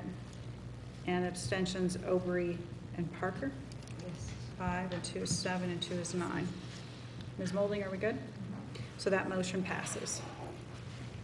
All right, so we are on to, Cindy, I just want to make sure that we're okay if there's any, Cindy, do we need to do anything to formally say that this would potentially include the annex sign? I don't know, as long as I just want to make sure it's noted. thank you. So we're on to 6D on page 53, Groton Public Library. And I believe this is Councilor Aubrey, please. Page 53. Let's see, for the Groton Public Library, I move a figure of $95,000. Second. Moved by Aubrey and seconded by Parker. Mr. Schneider. This is this is to replace the existing fire alarm system in the building. The original building was built in 1977, so there's components of the fire alarm system that is still in there. What we're having a problem with is that as we've added onto the building with different building projects, and just because of the age of the system, everything is starting to be wired together, and it's not speaking to itself. We have talked to the local fire marshal, which is Pequannock Ridge Fire Marshal, and he's in concurrence that trying to patch it together is just not the right thing to do. This building is operated for a long period of time with a lot of people in it. So What we had done is we had this estimated out, so $95,000. This will be bid out, but $95,000 will replace the existing system, which has, as the narrative had said, there's 106 photo sensors, 29 heat sensors, there's pull stations, there's a main panel station, and that's in the ductwork, the ceilings, and the occupied areas. Any questions for Mr. Schneider on the fire alarm system? Seeing none, we will vote on 6D, $95,000. All those in favor say aye. Aye. Opposed? Abstentions? So moved unanimously. 6F on page 55, vacant school properties. Counselor Atwater. I would move the number of 315,000 for vacant school property. I'll second that. 315,000 moved by Atwater, seconded by Granatowski. Mr. Schneider. Okay, let me start with the second thing that I've noted on this thing here. It's $35,000 to remove the existing underground heating oil tank at Colonel Ledger's school. Although the end of life is in 2021, abandonment by the definition is also defined by DEEP is that if you haven't used a tank or you haven't used the tank in a year, you have abandoned the tank and it needs to be removed. That is the case at Colonel Ledger's school. We need to remove the tank to stay within regulations and not be in violation. What we have here is to take that tank on the ground. The city of Groton had leased a building and gave it back to the town several years ago, and now the tank's got to come out of the ground. The second portion of this thing was I was asked that if the town was to receive from the Board of Education the Pleasant Valley School, what would it cost to empty it out? What I did go to is I asked our program manager, which is Arcadis, who has worked in school buildings, and they have done this for several schools up in the Hartford areas, that when they consolidate schools, you have all the stuff that's left over. And so what they had estimated by walking through the building, taking a look at the size of that, it would be about $80,000 to what we call empty the Pleasant Valley School building, if it's given to us and if it's given to the town in its current condition, not the robotics in there. And what that is the first thing that would happen is that you take an inventory of what you have there, and then you try to auction off, you try to bid out as much as you can. And that'd be through the internet. You may first have a online bidding on stuff. Sometimes some of the stuff goes. And then the second time, then you actually invite the public in. You try to get them to come in, and if they take one thing, you try to load two things out with them. You try to give them more than that they actually bid on or want to buy. It's almost like a tag sale. And then the third thing is that when there's nobody wants anything, you do go to the nonprofits and see if there's any interest in any of the nonprofits, if they'd like desks, chairs, whatever else. Hard to find sometimes. And then what you do at the last is that you got to that's poor English, then you empty the building. And that is the disposal fee. You got to truck it out to a place. Some of it could be MSW, like garbage that could be burned. Some of it has to go to a processing facility. If it's metal, we sell it as metal. If not, there's a bunch of stuff that's left over that has absolutely no value that goes out. And there's a trucking fee and a disposal fee for that. So that's what we had estimated the $80,000 for. And that was just the building, what we call the Pleasant Valley School building itself.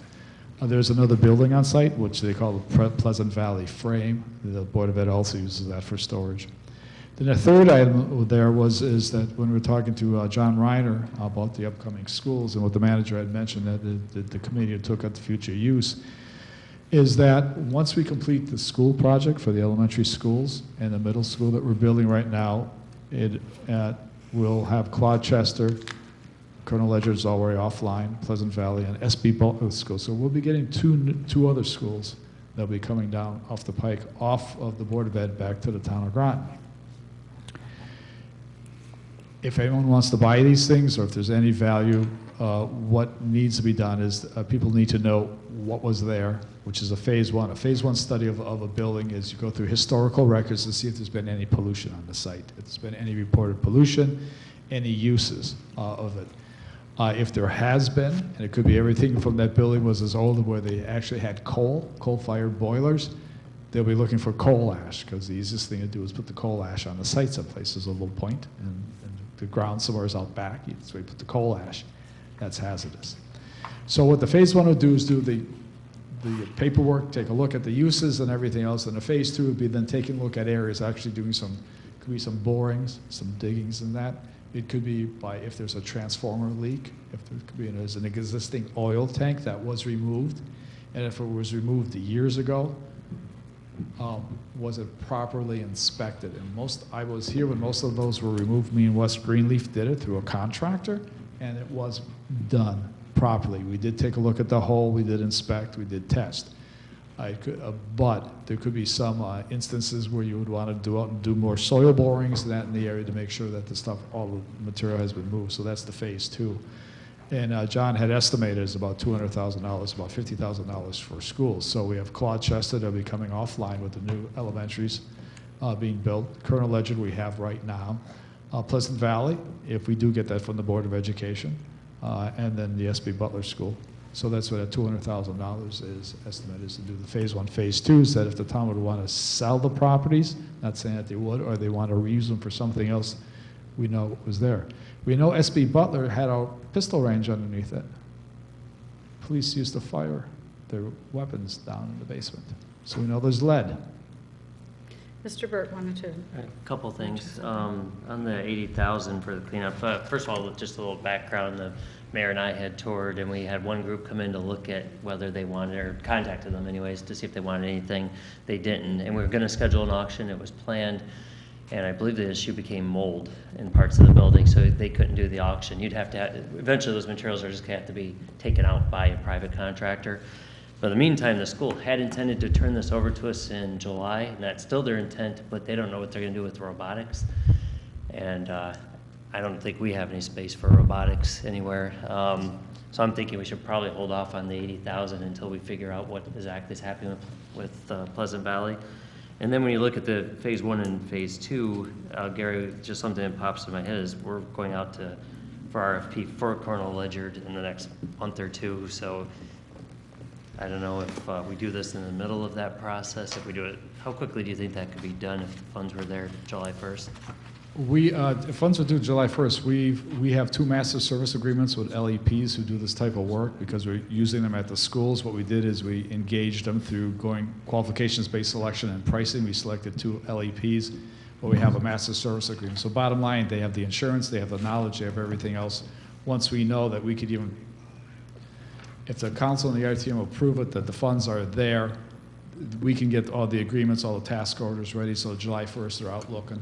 Because we would need that pretty quick.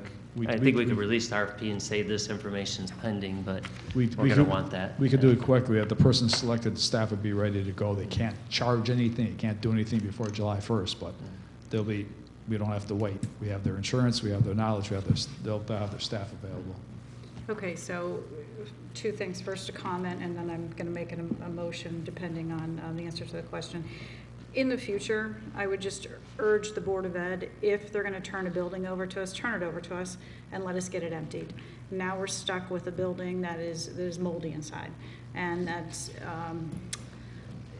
troublesome to me that it waited so long. I don't know the reason why it waited so long, but that bothers me that we could have perhaps gotten some of that stuff out of there and maybe not have had to have spent so much money to empty the building. Second thing is, based on that, are you saying then we could reduce this to $235,000 and hold off on funding the $80,000 for emptying Pleasant Valley? That's what I'm thinking, Gary, unless if we're not going to take the building this year, which I don't think they're at all prepared to turn it over. They also have that storage building there. Correct. And I know I've heard them mention that they want to keep a building eventually, whether it's this building or another building. So I think we need to have that figured out before unless you want to take the material out before it gets worse, but it would still be under their control, so it'd be really a Board of Ed CIP. So then staff would be fine if we move $235,000? Yes. I make a motion for $235,000 for CIP 6F. Second. So First Amendment, $235,000, moved by Granatowski, seconded by Zepari, and again, the rationale is just what we were just having the conversation about. All right, I saw Councilor Franco and Councilor Ober have their hands up. So you're telling me that we're going to wait to sell a school because they're going to hold on to it for a robotics team? And they have the right and to they're still hold worried on to about this storage school? too. Do they have the right to hold this school and not give us the keys back? They have to vote to turn it over to us, yes, and then we have to vote to accept it, or you do. So I thought that after it was closed, and it's basically comes back to the town, because the town Not until owns- they vote to turn it over. It's still under their control, and we So- don't have any rights to it until they turn it over to us. They are simply allowing mold issues to continue on in there, and then keep the robotics team in there as well.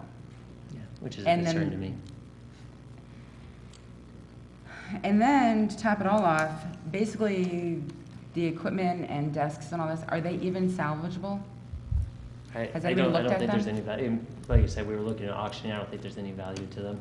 But my thinking on the, if we're going to have a couple buildings coming, offline in the next couple of years, maybe one of those fresh buildings, we don't let it, we use that and move robotics. We pick out what's the best building for them to use storage and robotics, and that's what we do, so we can get this building down. Well, this is what I had asked them before, is that they turn the schools over to us much more quicker, and then actually give us potentially an option to show the building while it's still in use, so we can sell them very quickly. And this is also what planning also had said, I that this agree. is a major issue for them as well. So I also have another question on the, to conduct this phase 1, phase 2 testing for Claude-Chester, Colonel Ledyard, Pleasant Valley, and then SB Butler. Why wasn't Colonel Ledyard already done if this one closed quite some time ago, and then it was repurposed for city? It was leased to the city for 99 years, so it was under their control. They just recently But gave it back to the I don't know how town. long ago they took the building, but But I'm saying, like, when when it was returned to us from the Board of Ed, aren't we supposed to do the testing then before we actually let somebody else take it? well, that's what we're doing now, we just received the building not long ago, so we're. So the Board of Ed gave it back to us, then Well, we the gave it to Board the of Ed gave city. it back years ago, yeah. And then we gave it to the city. Right. But did we not do the testing Before my time. before it was given to the city? No, because it wasn't sold to the city, it was leased to the city, so we were still the property owner, so if there's any pollution there, the town would have still been responsible for it. It's when the Transfer Act, when you transfer it, when you sell it to another entity, you either gotta clean it up or they gotta clean it up, and I think they got 7 years to clean it up.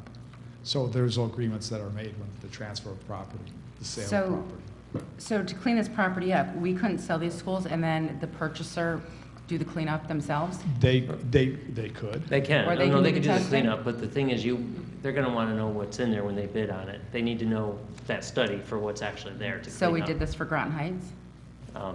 I believe so. The money was, I think, it was the DECD funds. There was some funding from the state that was coming to do the phase 1, phase 2 for Groton Heights. So we got outside money to do that type of testing? Is that what you're That saying? was, So is that- there that- money to do outside testing to do this? you would have to, fortunately or unfortunately, I don't have that answer because that was Mr. Reiner's. The planning department went and received those grants, I do believe, from DECD, from the state. There was a grant program, and they were awarded it.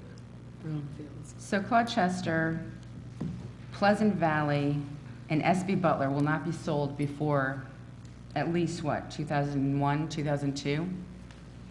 Okay, the goal is to have, and we were pushing to have the elementaries 2020, completed, the new elementaries completed in 2021. 21, I'm sorry. Yes. So not before 21? For those two elementaries, right? And then I believe, Well, three. John, Claude-Chester, Pleasant Valley, and SB Butler, right? It's- 2 are still open, and Pleasant Valley, we haven't gotten the keys back. So none of these are going to be sold in the next year or so. Is there time for us to look for other grant money to pay for this type of testing? we can. I know what John Reiner had said was anything we could do early on, it speeds the process up, he was just trying to speed this up by having that study, but we certainly could. But we still need to appropriate the money. And if there would be grant money that would come in, we just simply would not use the capital reserve money. Right. We still have to make the appropriation.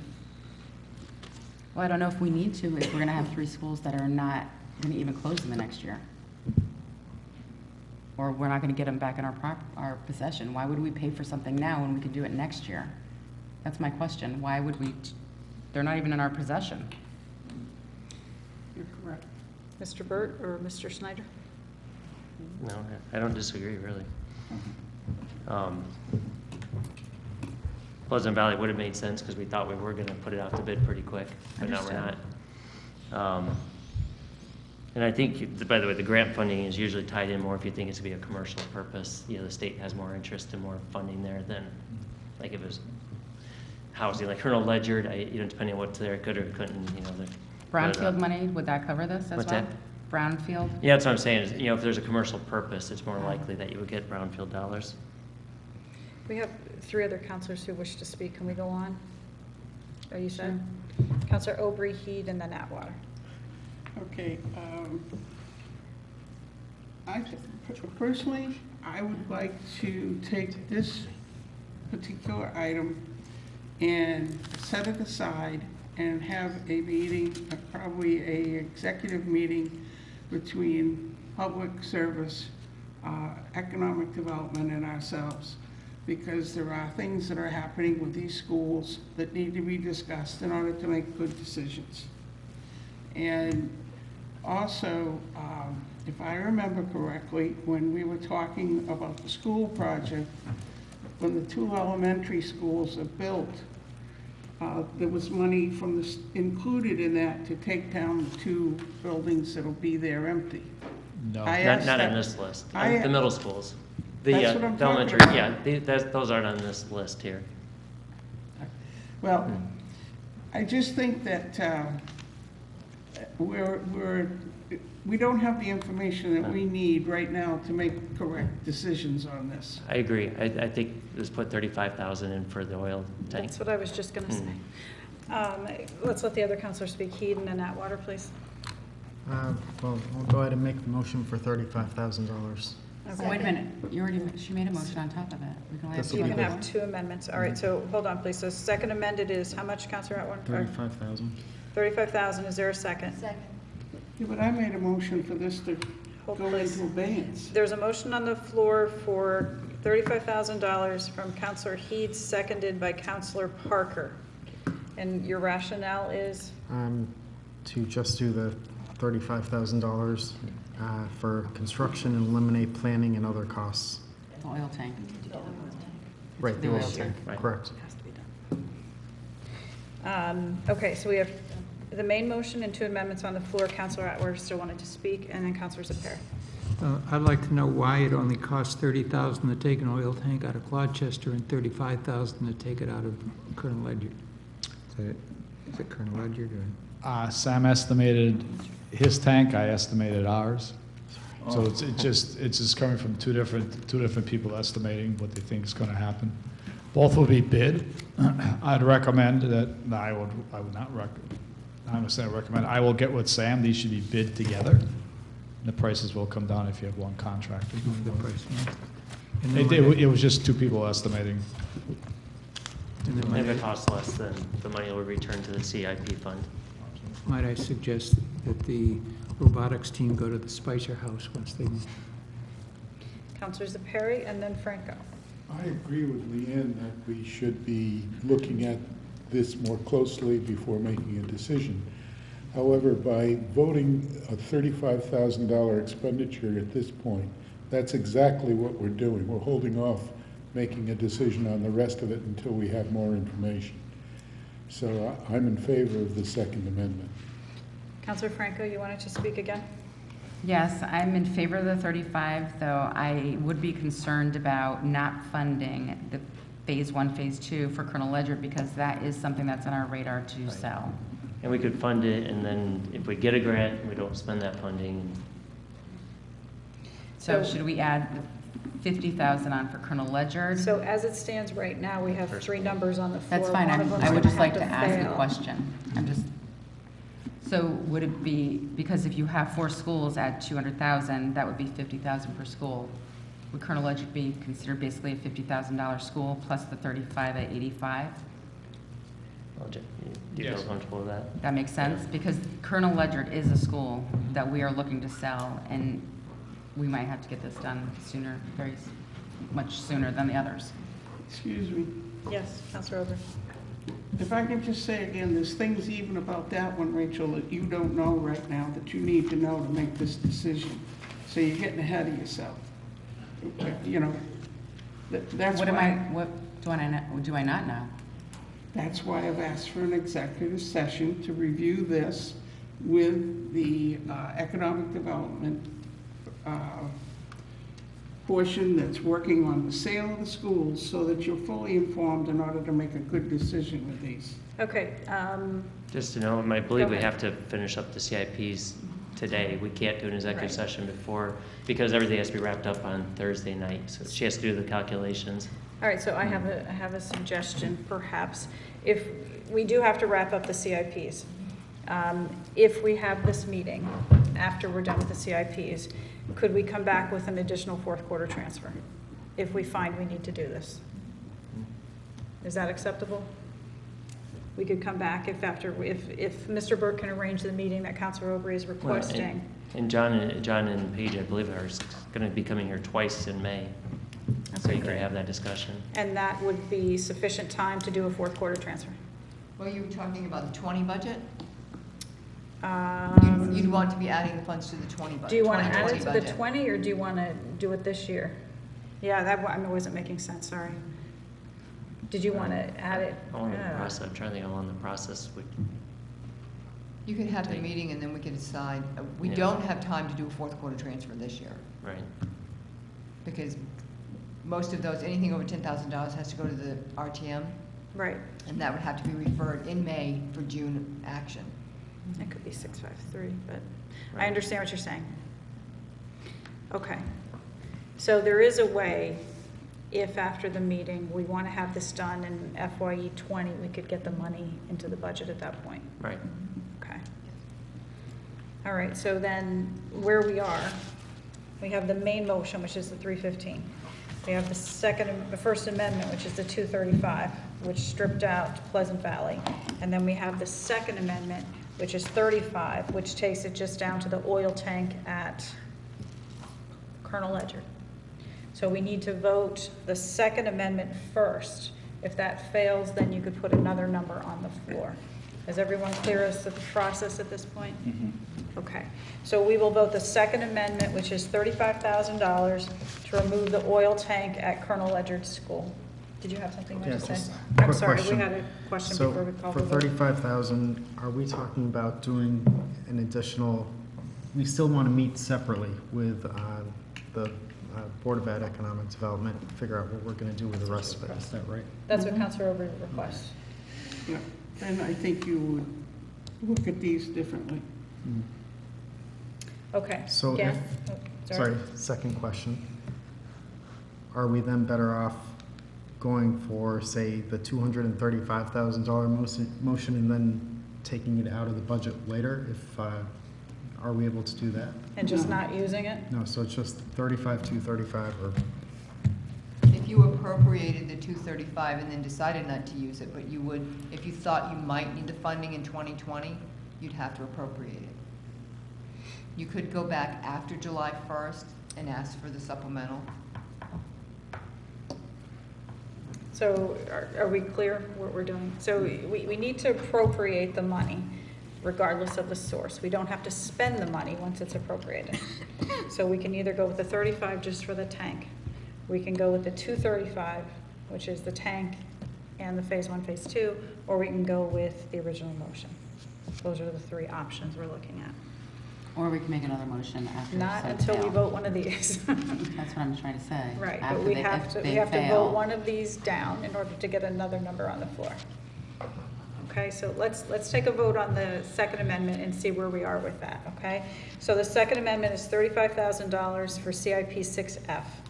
All those in favor say aye. Aye. Okay, just raise your hands, please, so I can write. Baumgardner, Parker, Aubrey, Atwater, Zepari. Opposed? Hands, please. Franco, Granatowski, Schmidt. Abstentions? Heed. 1, 2, 3, 4, 5 in favor, 3 opposed, 1 abstention. So the Second Amendment, $35,000 for CIP 6F passes. Did you get that, Ms. Moulding? Okay. All right, give me 1 second. We are on to page 60. And this is CIP 6K Golf Course Facilities Clubhouse. Counselor Atwater? What page? Page think 60? I think I did the 315. Oh, we're on Schmidt, I'm sorry. I will move the amount of $15,000 for the golf course facilities clubhouse, which is requesting funds of $15,000 for plans and cost estimates for the ADA modification to the toilet facilities. I so move. Second. Moved by Schmidt and seconded by Parker. This is a continuation of the project that was first identified in 2006, which was the improvements to the clubhouse itself, the total structure. We have done a lot of work out there. We've had replaced the roof. There's been HVAC improvements out there and other stuff, but this was a component of that whole plan, which was to take the existing toilets that are off the restaurant. There's 2 other toilet facilities that are really off the, not the clubhouse, but I don't golf, where you start golf from. Those toilets are small, they're okay. What we don't have out there is any ADA compliant toilets out there. If you take a look at it, those toilets are really only open when the restaurant's open. They have somewhat larger facilities in there, but only when the restaurant's open. So when the restaurant is closed, people have to use the smaller toilets there. So if there was an issue with a person who needed an ADA compliant toilet, there really isn't one open. Over the years, we had looked at different options on what to do for everything from taking the cart house and turning it into a set of toilets. That got a little pricey because just of the construction of the cart house itself and of it being an old structure too, trying to find some way up into modifying the area. What it turns out to be is that the existing location of the toilets, probably the prime example. One thought is that we've had, and the plan would include and expand on, is having access to those toilets during the non-restaurant hours. If you look at the coming off the street, there's the right-hand entrance to the I will call it to the dining room, one of the dining rooms there, that we would have to take that space back from the restaurateur, but that'd be the entrance in. At grade level, we can get people up through the ramp that we're building right now into the floor in that section and into the toilets. So what this would be is to further those designs along, prepare final cost estimates that would be presented to the council and RTM for funding in the future year. Thank you. Are there questions for Mr. Schneider on 6K? Councilor Aubrey.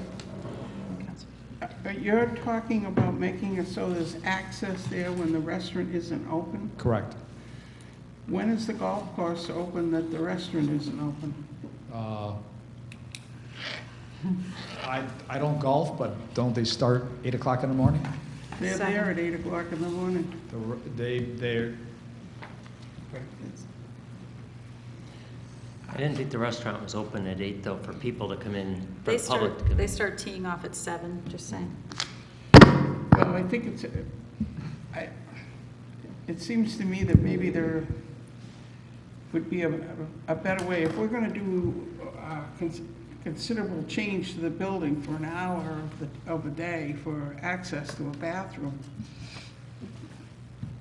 seems a little absurd to me. Mr. Schneider? It's not only access to the bathroom, it's the toilet facilities themselves. The stalls are not ADA compliant. Oh, no, I think you should do all you're going to do in the bathrooms. Right, so all of that has to be there, and so we need to get the people into the area whenever the course itself is open. So and the only place that we have that comes great is that front door. So if that front door, if the restaurant's open, then they go through there, but it's to whatever that course is open, is that we have access to those toilets. We couldn't create a way to come in from the back porch? There's a way, it's a ramp that was more expensive. That's one of the other options, but since it's about 5 or 6 feet, that ramp will go fairly far. So it's a larger structure that has to be built into that area, taking those one set of stairs away, and they do use that outdoor porch area for, I'm going to say, for activities.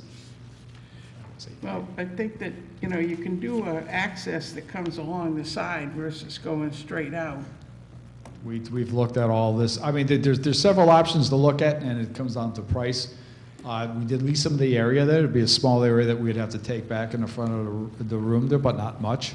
But if that's not the case, then we need to build a ramp, an exterior ramp, onto that porch and to get them into that area and then Well, we do the that stores. area you could come into and the doors to the restaurant could be locked. And so somebody could open it up at 7 o'clock, you've got access, but you're not redoing anything that'll affect the dining room. All the options are on the table. We have several options that we'd have to, work through the Mark Berry and the restaurant people with their lease. Absolutely. Well, if I could encourage you to do something so that you don't interrupt the dining area, I would think that would be a better way to go. Okay. Counselor Heed? The cart house, is that the small building between the restaurant and the parking lot? Yes, because there's no other small parking lot, absolutely. They store about 25 carts in there now, from what I understand, but it's full of asbestos.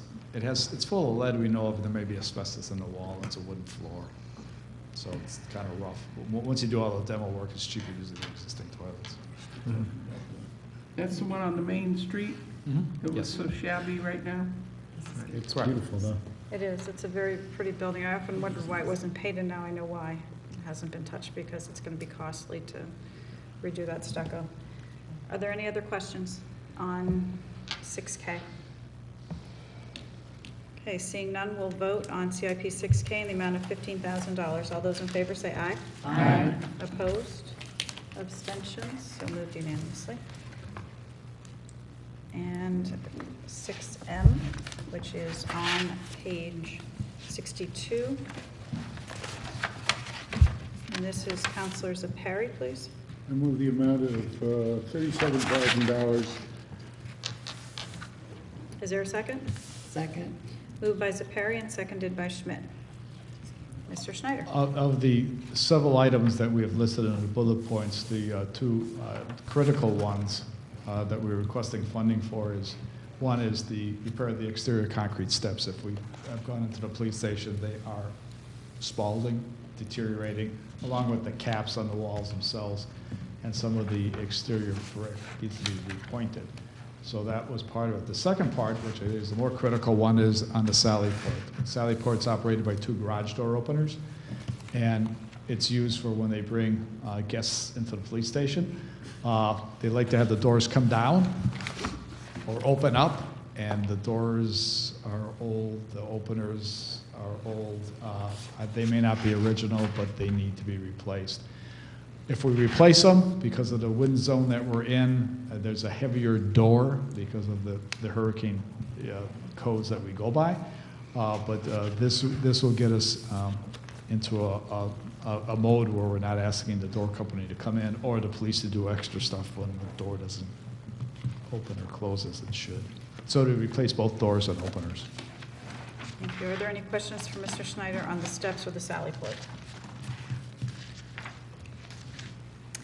Seeing none, we will vote on CIP 6M in the amount of $37,000. All those in favor say aye. Aye. Opposed? Abstentions? So moved unanimously. That takes us to projects under heading 10. 10A on page 92, sewer line infrastructure repair.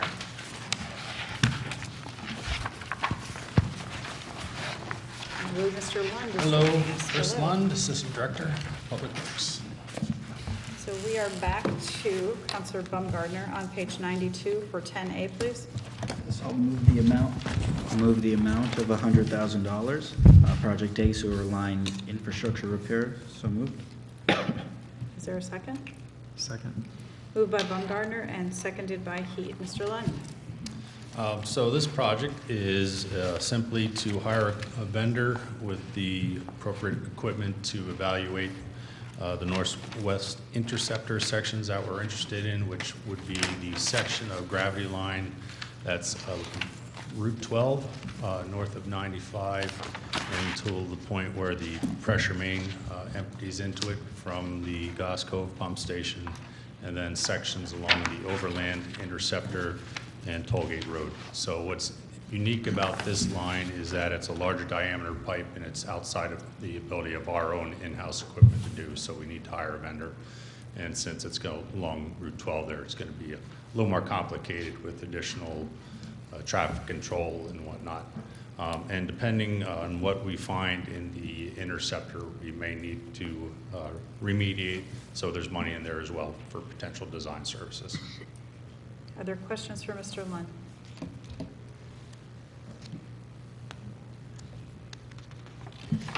I just wondered Counselor Schmidt. I wondered what percentage of our population in Groton is going to be taxed for this? I know it's just the people who are connected with the sewer. So these projects are all being funded through the sewer user fees. Right. But what is the percentage of people in Groton that use the sewer system with the town? The percentage, I don't know the percentage. I know that we have approximately 6,300 residential accounts, Right. 450 commercial accounts, but I don't know how many people live in each of those households. Right. I just feel that this really benefits the entire town, not just the users. Well, it certainly does, since the pipe that we're looking at connects to the Navy base, and the Navy base and the Navy housing and everything else are certainly our largest individual customer. So we want to keep that flow going. Councilor Perry. I was just a little curious. You said there are 63,000 residential accounts? 6,300? Oh, Sorry if I that makes me misspoke. That makes me feel better, because we only have 40,000 people.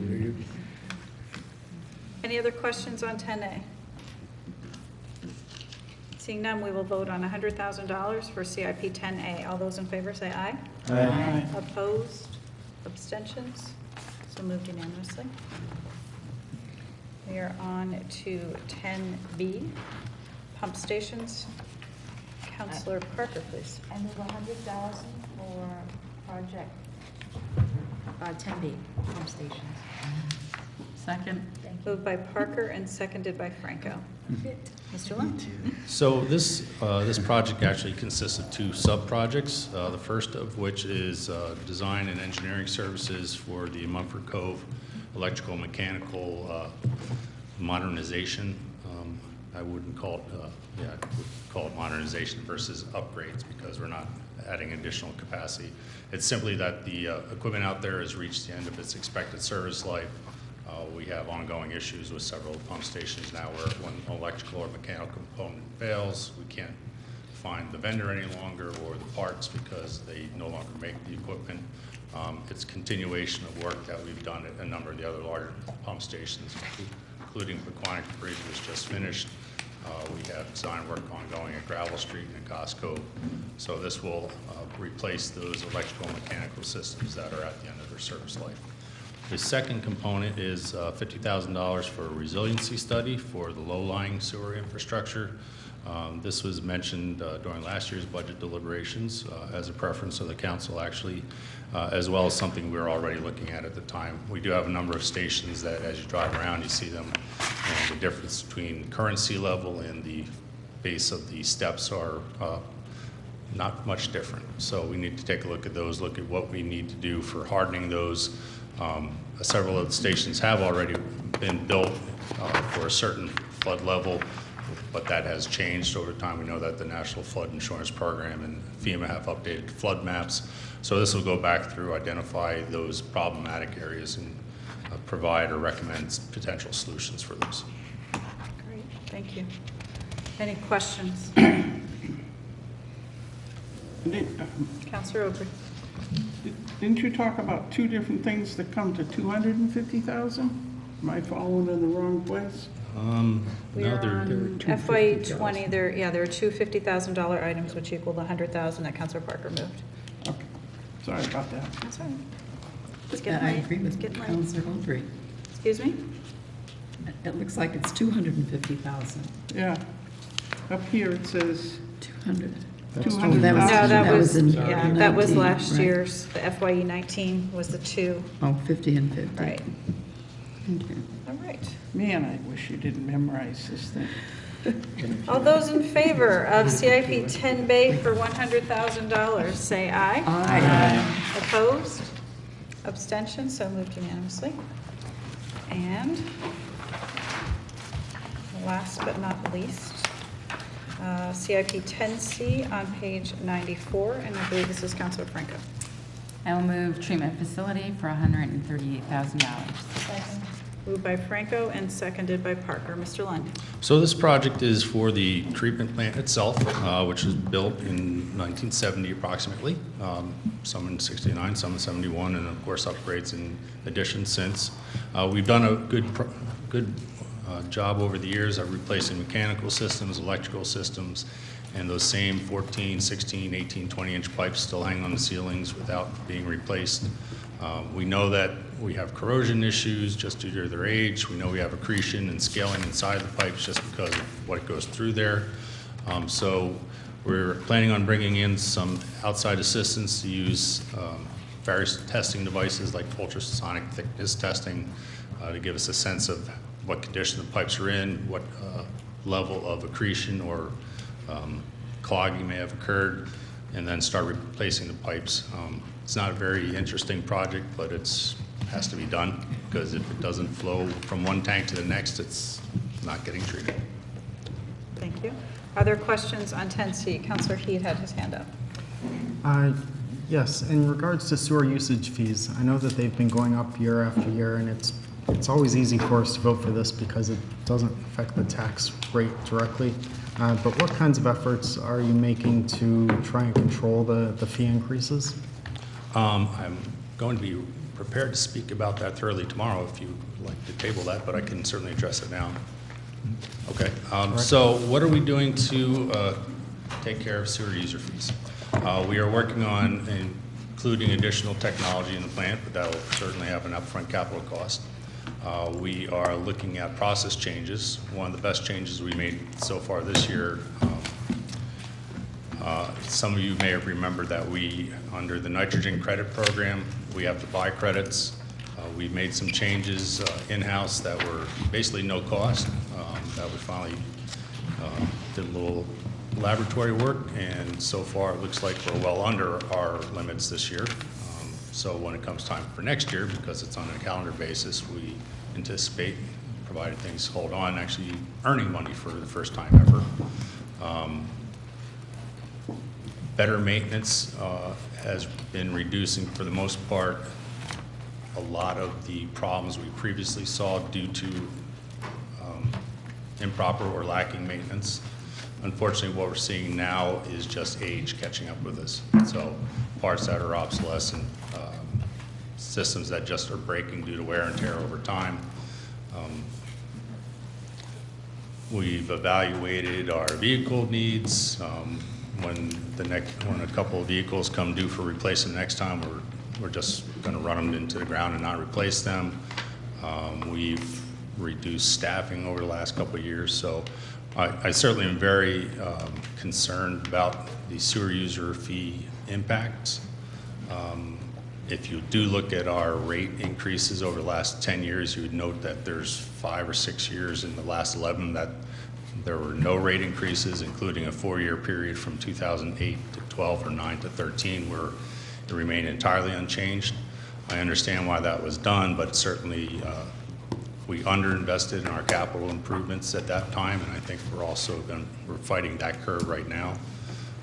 This is a more modest program than we've done, but I think we're going to continue to need to increase rates. And I do have a rate increase in the regular budget planned for this year. Even though we're going to be spending less, I think the next year's plan, when some of the designs are done, are ready, we're going to find that in order to get that work done, it would be more than we would have scheduled in 1 year. Does that answer your question? No, that helps. Thank you. Okay. Anyone else have a question on 10C? Seeing none, all those in favor of $138,000 for CIP 10C, say aye. Aye. Opposed? Abstentions? So moved unanimously. Thank you, gentlemen. Director Landry, I think I did a quick check. I think we hit all the CIPs. Are you good? Okay, so I will entertain a... May I bring up an issue that we've uncovered? So I just want to see if anybody is willing to go back and look at this once more. The Gateway Funding Project, the sign project. It states in the Mystic Streetscape that there is money in there that we can do signage, and as Mr. Schneider had mentioned, and that's what, the Wayfair signing, they said the first step would be down in Mystic, and there's money in the streetscape for signage. He was saying it's a potential option. He's not saying that there's money programmed for it or anything else. You have to see what else, you have to weigh all the options. So there's no decision on that at Right, this point. so my question is, why would we want to fund it when there's money in Mystic Streetscape money to fund it? Well, my understanding was the main downtown area would be fundraised by the association there. And I think he's thinking more leading into town, so it wouldn't necessarily be in the Mystic Streetscape area, because that's a very limited area. So I'm not sure it would totally cross over. I think some of what he's looking at is outside of that, but we'd have to ask John. So What we can do is find that out before it goes to the RTM, and I'm just saying that there's a lot of unanswered questions with the wayfinding signs, and again, like, there's money here, and I don't know why we wouldn't use this instead of using our own funds. Well, if it's Mystic Streetscape money, we can only use it in Mystic. And that's is what phase one of the we're talking wayfinding about, signs. correct? though I think some could be leading off of, like, if you come down Newtown Road, and some might be leading all the way from there. That wouldn't be eligible. Might be some things outside of the streetscape district that involves Mystic. We'd have to ask John exactly what he's thinking. Right, what John said, this would be Mystic signs. We would start down in Mystic, is where he said. That's exactly what he said tonight. So let me check with him and see what Okay. all he's thinking. Thank you. So, I will entertain a motion to recess. That point, Yes. since it's beyond 10 o'clock, don't we have to agree to continue more business? The only business is we're recessing. But to do that, we need to agree. Would you like to agree to recess? Is there any consensus? Or would you like to just stay? We can stay.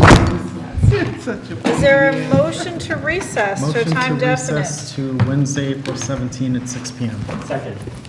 Moved by Heed, seconded by Baumgartner. All those in favor of recessing until Wednesday, April 17th at 6 PM, say aye. Aye. Opposed? Atwater? Abstentions? We are recessed at 10:05.